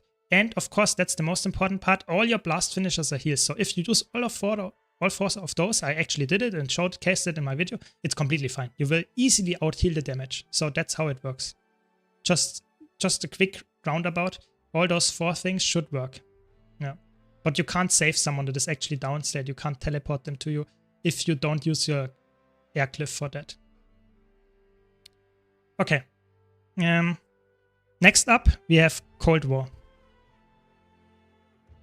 Cold War is, I would say, easy, because the end boss actually kills people. But for me, Cold War is D tier. I think from a design perspective, I can see why you want to have some kind of, I don't know, some kind of defense event, but it's just too long. The end boss fight is okay, but the pre-event is just annoying. It's just too long, in my opinion. I don't see why this is actually a strike mission that you have to do weekly. I think it's just very annoying. Every time I do it, it's just annoying. I don't like it. I do it once a week and that's it. So, I don't know. It's just... Yeah, Forged, like Snowdrop Fox points out, Cold War and Forged Steel are just rate amount of how long they are, but they don't give you any rewards for that, or not that much at least, and they are not that fun. Typically, raid boss fights have some nice mechanics to make it shorter, at least from the feeling, but they are just very annoying. So we're talking already about Forging Steel. I think Forging Steel in normal mode is actually easy. The CM is actually not to be underestimated. I would say if you turn on all CMs, that's actually maybe even in hard tier. I think if you turn on all CMs, it's actually really, really hard. There's no reason to actually do it. Not really. But it's really, really good. from the difficulty level. I would say it's really hard. I'm not sure if it's in hard or medium. Let's see what else we put there, but I think this is really, really hard. For sure the hardest here. I don't like it too much. I think Forged Steel is okay. For me, it's Forging Steel is both, I would say. Actually, the CM is D tier because it makes it longer and more annoying. I don't like it. I think the Forging Steel is for me C tier because it's decent. It feels better than Cold War, in my opinion. But it's also quite long. I don't know. Maybe all of them are D tier. I don't know. I don't do it because I don't know. Maybe it's D tier as well. I don't know. I don't like it too much. What is unstable fractal essences? So UFE means unstable fractal essences. This is the kill proof for fractals. That's a question from YouTube, by the way. So that's my rating for Forging Steel. Okay, then let's talk about Secret Layer of the Snowman. That's actually funny that it's included here. It's the strike mission that we only get during Winter Stay. I think this one is actually easy, but it's not very easy. You actually can die to it because people can fuck it up. I think I actually like it. I have to be honest. I think this one is actually B tier for me. I think this is a nicely designed fight. I have to be honest. I like it. It is nice. It has some interesting mechanics with the ball, with the ice lasers thing. I think it's decent. I don't like the pre-event too much, but the actual event, actual boss is actually, I like it. I think it's a B tier boss for me. I think it's decent. It's a low B tier, but it's, I think, better than Frania of Jormek, for sure. Yeah. And I'm not sure if it's better than Whisper of Jormek, but it's not as buggy, so that has to be better than better than C tier for that. Just my take, yeah. Yeah. Yeah, I think that's true. The intern that actually created that actually gave the birth for strike missions, so true point here by Snowdrop. I think that is actually a good argument why this is that's a precursor of all the strike missions and it's actually one of the better ones. So they actually failed to recreate the intern project. So that's interesting for sure. Okay, so now let's go to the actual EOD strike missions. So now it gets a little bit spicy. So we start with Aetherblade Hideout. I think the Aetherblade Hideout strike mission is, I would say, still easy. I would put it in easy. It is not that hard to do, even if you don't know too much about the fight, especially nowadays.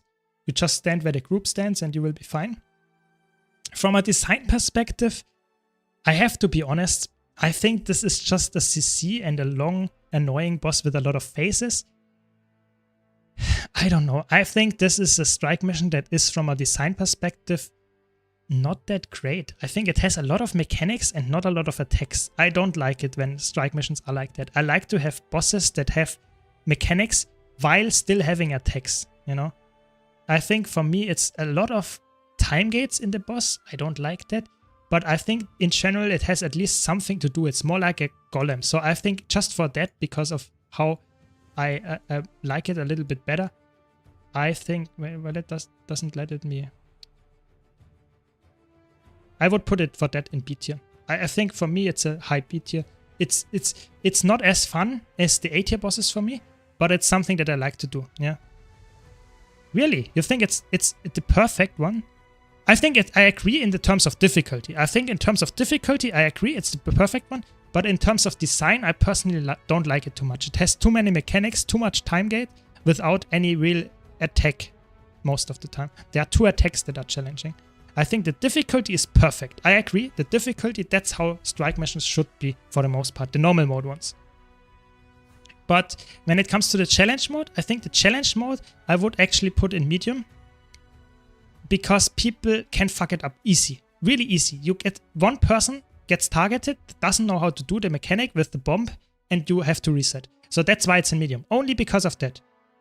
I think the design of the CM is actually for me... Come on. I think the design is for me A tier, because the challenge mode actually makes the fight, the time mechanic and that stuff, a little bit more interesting. You get more punished, you have to stand in the green circles. I like it. I think it's a way better CM than a lot of other CMs. You can see the difference there. It has some weird bugs, I agree. I think bugs are in the EOD strike missions a very frequent thing. Not as frequent as with the Whisper of Chormek, but still very frequent, so that's true. But for me, it's an A tier. I like the CM. I think it's too mechanics heavy to be an A tier, but an S tier. But I think it's still a decent designed fractal strike mission CM. I think from a design perspective, I'm happy with it. Old Lions Court is not EOD, it's actually core game. It came out, I think, after the EOD ones, but it's core. That's really weird.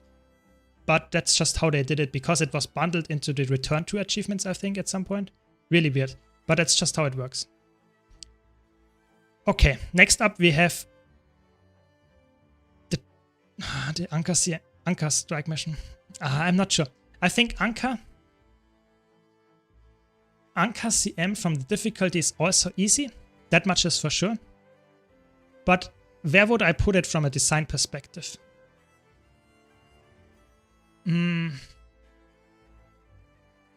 That's hard. That's really hard. Because I think it has the jumps with walking around. I think that's annoying. But I like that we have to bring some CC. You have the pull mechanics. I think... I don't know. I think... For me, it's a B tier strike mission. I think it's not as good. Maybe... Yeah, it's B tier.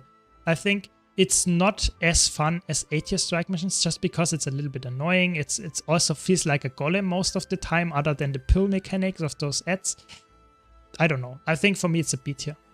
The CM, I actually think the CM is a decent CM. Again, I think the CM is better than normal one.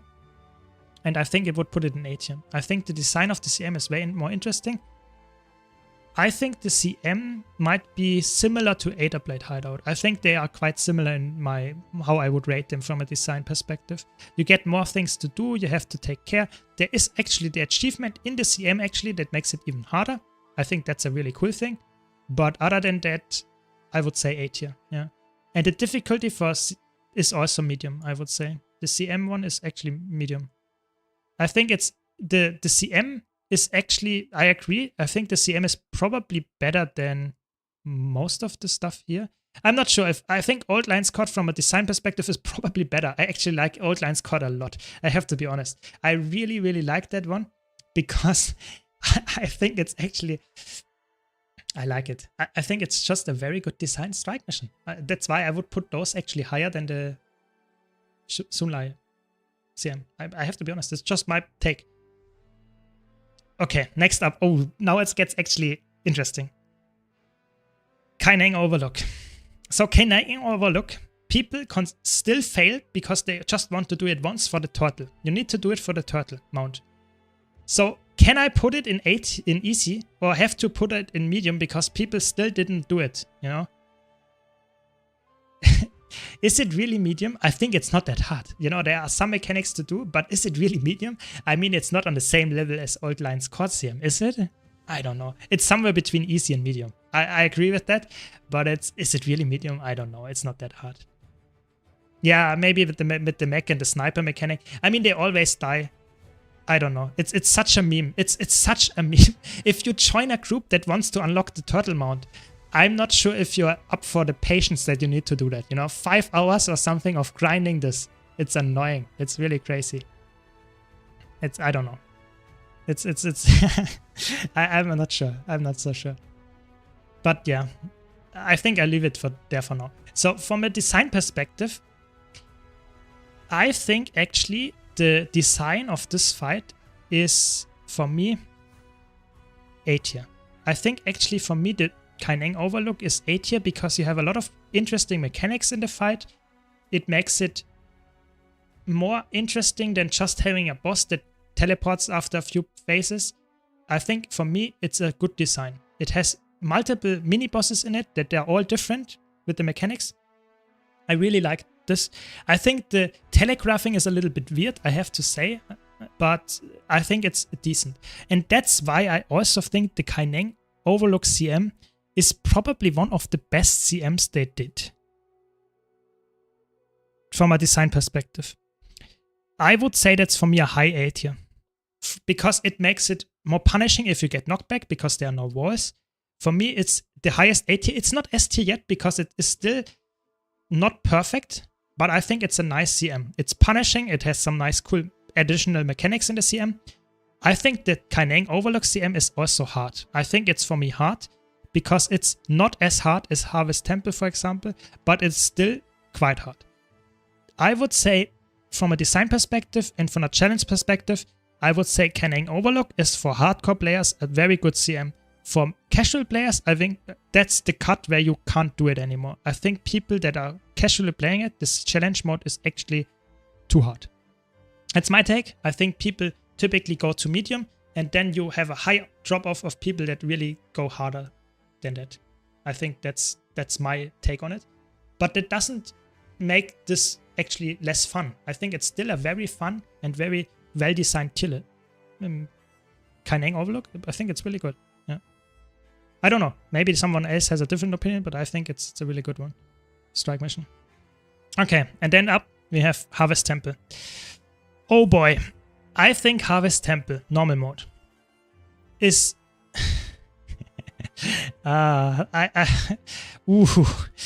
What's the difficulty of that one?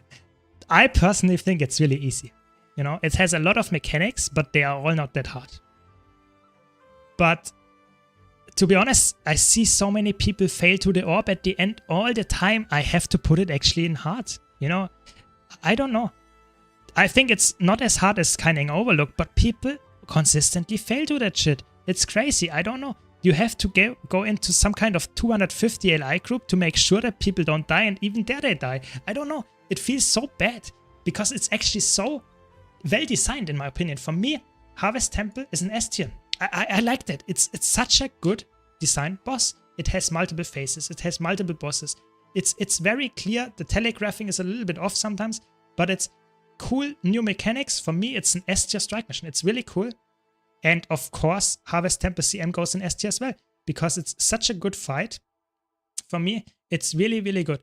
I agree with you, Echo Fox, there, that I think that the fun can be really hindered by those people that die consistently to it.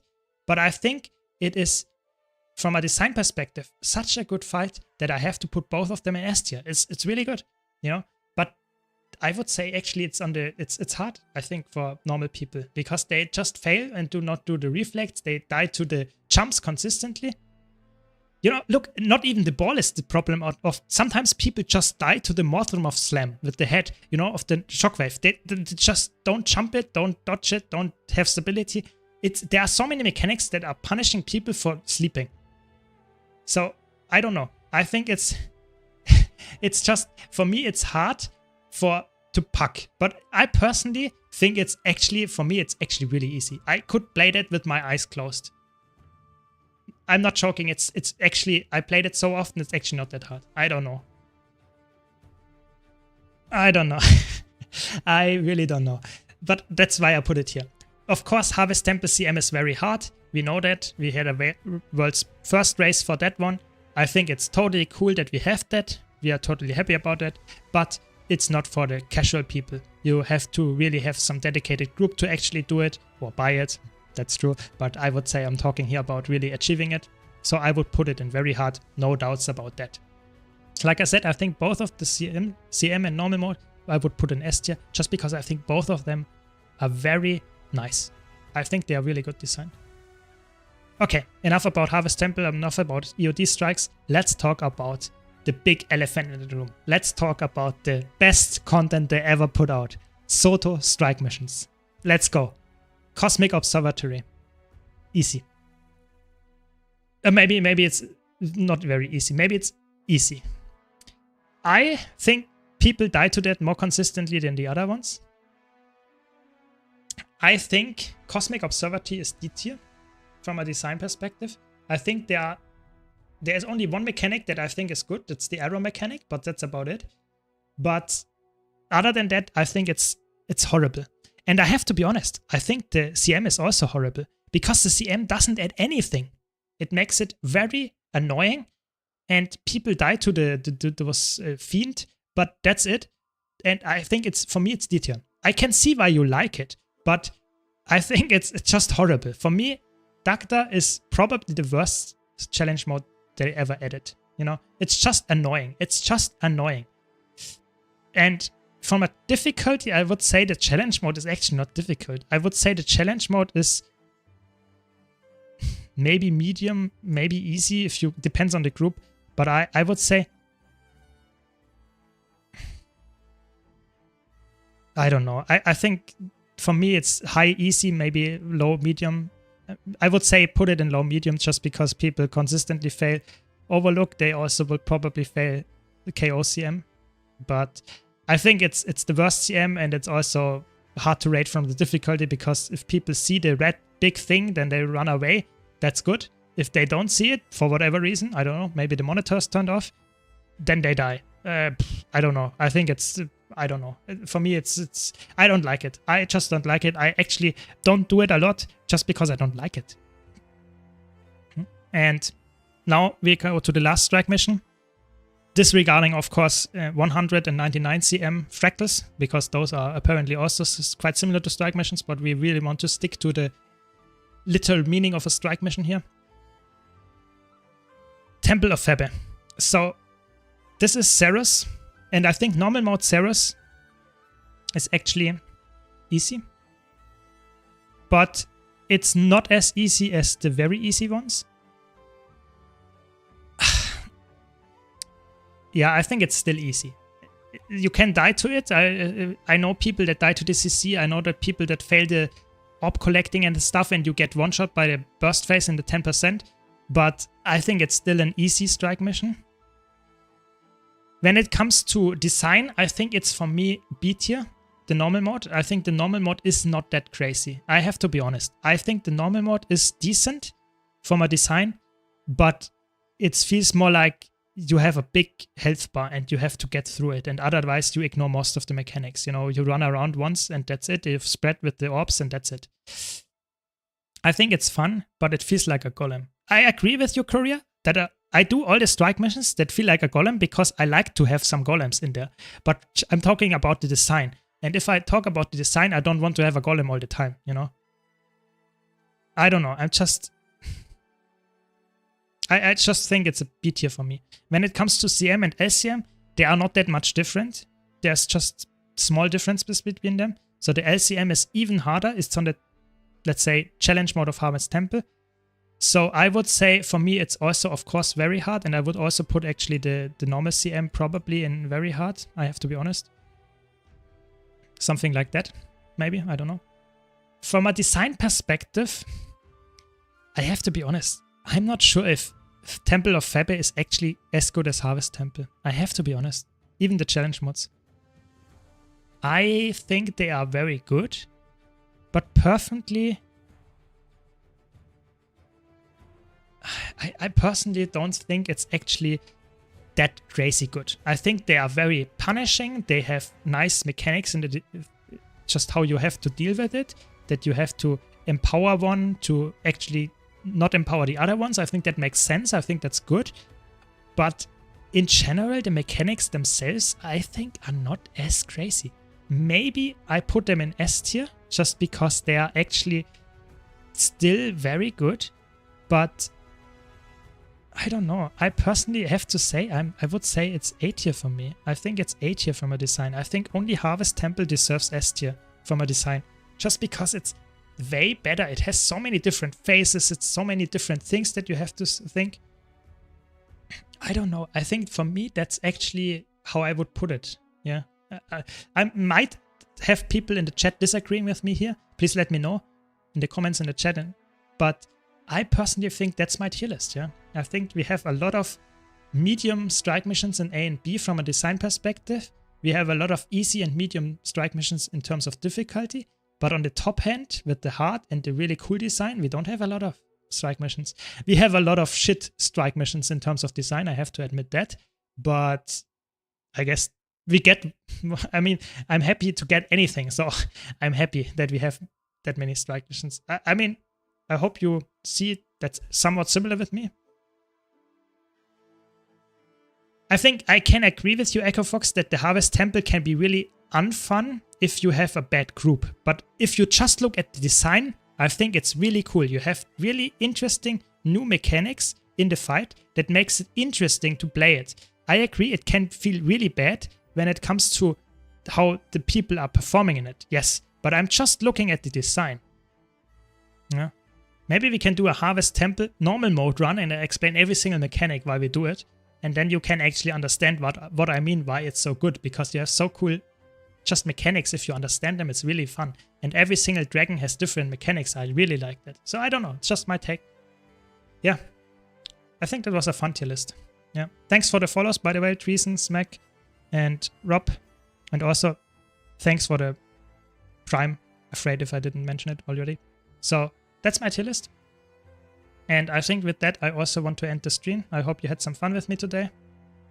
Like I said, tomorrow, sadly, no stream. So, sorry for that. But you get some more YouTube content. Be sure to check out my YouTube channel if you haven't already. We have some nice content there. And yeah, have a good night. See you around. Thanks a lot for watching. Thanks for all the follows and the subs. Really appreciate it. Have a good night. Have a good rest of the week. See you around. I'm sorry for that. I'm really sorry. I have to do something tomorrow alone. See you.